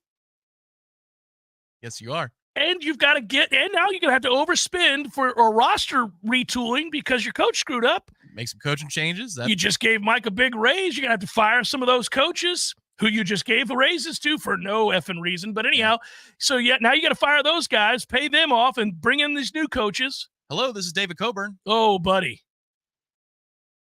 Say what? You need help again? Trimming the fat? Yeah. Got some budget issues? I mean, that makes me want to scream F at the top of my lungs. I don't like it. We're in trouble. We've got some problems, Tom. You don't have a choice. If we could have just blocked a little bit. Well, and you don't have a choice. You've got to go get crazy. You're going to end up having to be in. I probably need Matthew Lesko out there for the battle's end. You're going to have to be like the talk of the offseason. People are going to be like, look, crazy ass Florida State. Their payroll going into this next season is $48 million. They're an NFL team. Just to try to tide you over so that you can reconfigure this mess. And hopefully by then you've got some coaches that can actually recruit the high school ranks and you don't have to just live and die every year with the portal. But Oh, it's exhausting. They need that one spender again. You better buy those bricks, kids. And then that's right. You better buy the hell out of those bricks. There's a throne for the man who can give us the $40 million budget. You need to buy the hell out of those chipped bricks that DJ keeps throwing the ball off of. As is tradition here at Florida State after the 2024 season, there was one large donor who apparently had won the Powerball. Yeah. And the players come out, they kiss the ring. They kiss his ring before they head to the field before every game. I told you back in the day when it was the billionaire at Oklahoma State, that T. Boone Pickens. If it was the Jeff Cameron gift of a lifetime to build a stadium, there would be giant flags waving with my ugly face on it, and I would lead the team out of the tunnel. And I would point to me. You're welcome, everybody. The back of the jersey doesn't say Pickens. It says me Boone. Me Boone Pickens. Me, buddy. Me. It's all because of me. You like your Saturday? You're welcome. You're welcome. It's because of me. Go Cowboys. You're welcome. You're welcome. Yeah, that'd be it. Come back and wrap it up. Jeff Cameron Show 93.3 Real Talk Radio, Warchant TV.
The Jeff Cameron Show is a production of the Warchant.com Multimedia Network. Check out Warchant.com today for the latest news inside Florida State athletics. That's Warchant.com. Now, back to Jeff on Real Talk 93.3.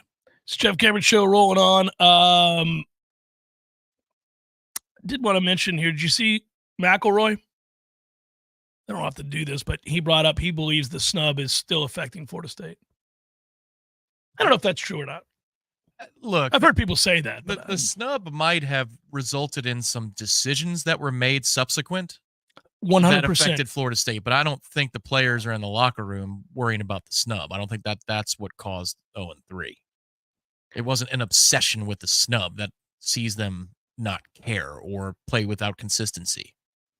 But organizationally, I think some choices were made because of the snub that maybe were impacted by said snub. Well, here's where I think you could, if you were going to talk about the snub affecting this team, you could talk about the decision-making that went into the offseason. Yes. And then I also think you probably got screwed with recruiting to some extent.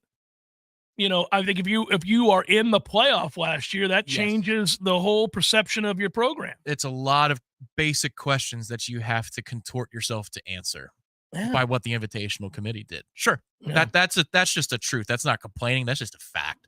You were already having to fend off ACC questions already, but the snub throws gasoline on it. And we're not going to do this anymore because it's another season and we're moving on. But I get so tired of people referencing Florida State's quote unquote antics at the end of last year. Antics, get the hell out of here with that. If your program got the shaft unjustly by a committee that did something completely unprecedented, you'd be pissed, and you'd be right to be pissed.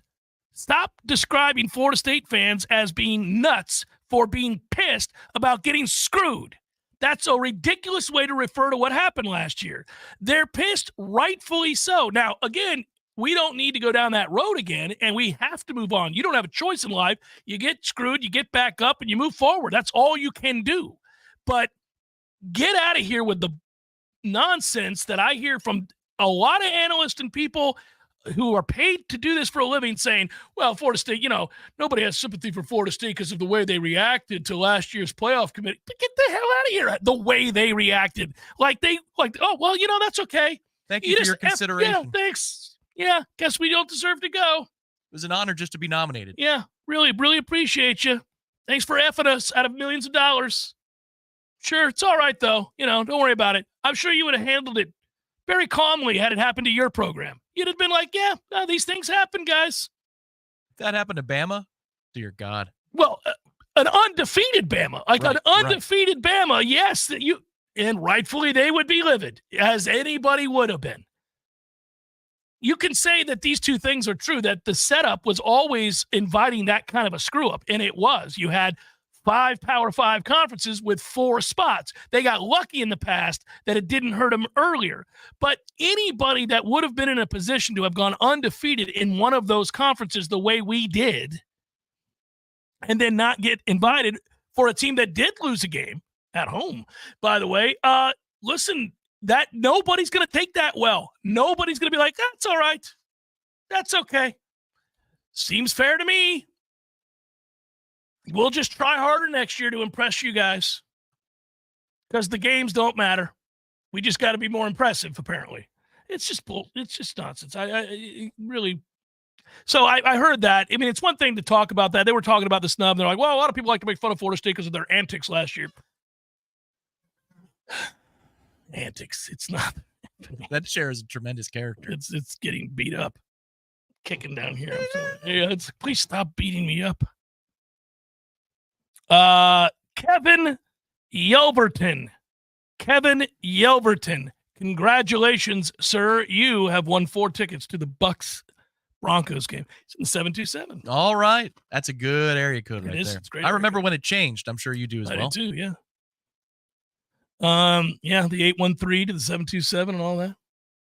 So when I was a kid, my phone number in St. Petersburg was 867-2375. That was the phone number. That was the 4-digit phone number. And when Tommy Two-Tone or whatever it was, 8675309 hit was, I just remember thinking it was so cool that mine was close. We were bougie in our house because my older sisters talked so much on the phone. Oh, girls. Yes. And the bills, they would hide the bills. Mouth. So they knew the day the bill would get mailed, and my sister would hide them. Oh, she would hide the long-distance phone bills from my parents. Remember when people had to pay exorbitant fees to talk to somebody in another state? That's right. It's ridiculous. Long-distance after the move from New York. Yeah. They ran up the bills. So they would hide it so they could do whatever they wanted to do during the week or the weekend. And then it would magically appear. Oh, then it would suddenly be in the mail. Yeah. Oh, that's funny, by the way. That my parents installed a second phone line so that we could talk to, normal people and businesses. So my granddad, his name was Bryce, and my firstborn was named after him, and he was an awesome dude. Big guy, crew cut, kind of scary, but really cool. Lived a crazy life. He sold yachts in Miami in the 60s where the Brat Pack was coming down and stuff like that. He did well. He owned a newspaper in Oklahoma City. He did all kinds of cool stuff. He used to be out in oil fields. He did all this crazy stuff. Real estate in Atlanta. Fun stories. He was in the military, gone down to Panama Canal, did all this crazy stuff. So I used to love it, just sit on his lap and listen to stories. He came in and yanked the phone out of the wall when my mother was like 16 years old because she was on the phone with my dad, her boyfriend, later husband, for like 2 hours. And he was trying to call home to his wife, to my grandma, from work. And of course, back in those days, busy signals. And he kept calling and it kept being busy. And he needed to tell her something that she needed to do. And time was of the essence. That's the world we lived in at one time, kids. The busy signal was like, well, what are you going to do? I can't reach him. Don't know what the busy signal was also fast too. It almost anticipated the last digit that you. Oh yeah, as soon as you hit it, so annoying. Didn't even think. No, and anyhow, he got so mad he finally just said, "That's it." Got in his car, drove home. 30 minutes back from his office to the house. Walked through the front door, stomped down the hall, threw open her door. She looked back at him. He walked over, yanked it out of the wall, wrapped it up. So it's the last time you ever used the phone. Boom, shut it, and walked out and went back to work. I can only imagine like how intimidated you'd be. Like, holy gee, he just yanked it out of the wall. That's crazy. Yeah, well, dust-ups like that happened in my house for the long distance bill. What ended up happening, sign of the times, that second phone line was converted to our America Online. Oh, yes, so AOL. So that the phone could still ring and you wouldn't get kicked off of your computer. Because you remember when the phone rang, you got kicked out. You're like, off the internet. Man. I was just looking at this very fancy box score of a baseball game. Hey, really quickly, we got 40 seconds to do this. Twins, Guardians, Pablo Lopez, Matthew Boyd, Nationals, Mets, Irvin, Minaya. You need this one, Tommy. Dodgers, Braves, Yashuala Yamamoto, Max Fried. We've got Phillies, Brewers, Rangers, Suarez, Aaron Savale, Tigers, Royals, TBD, Seth Lugo. Joey Estes of the A's. Cubs will throw Amanaga, and the Pirates and the Cardinals will go Paul Skeens. It's Paul Skeens Day, everybody. Celebrate at your house accordingly. Paul Skeens on the hill for the Buccos today, and Andre Palante going for the Cardinals. Boo, Cardinals. Suck it. We're going to beat you, I hope, tonight. It's Skeens Day. Good work out of you. Thanks, everybody. Be good. Peace.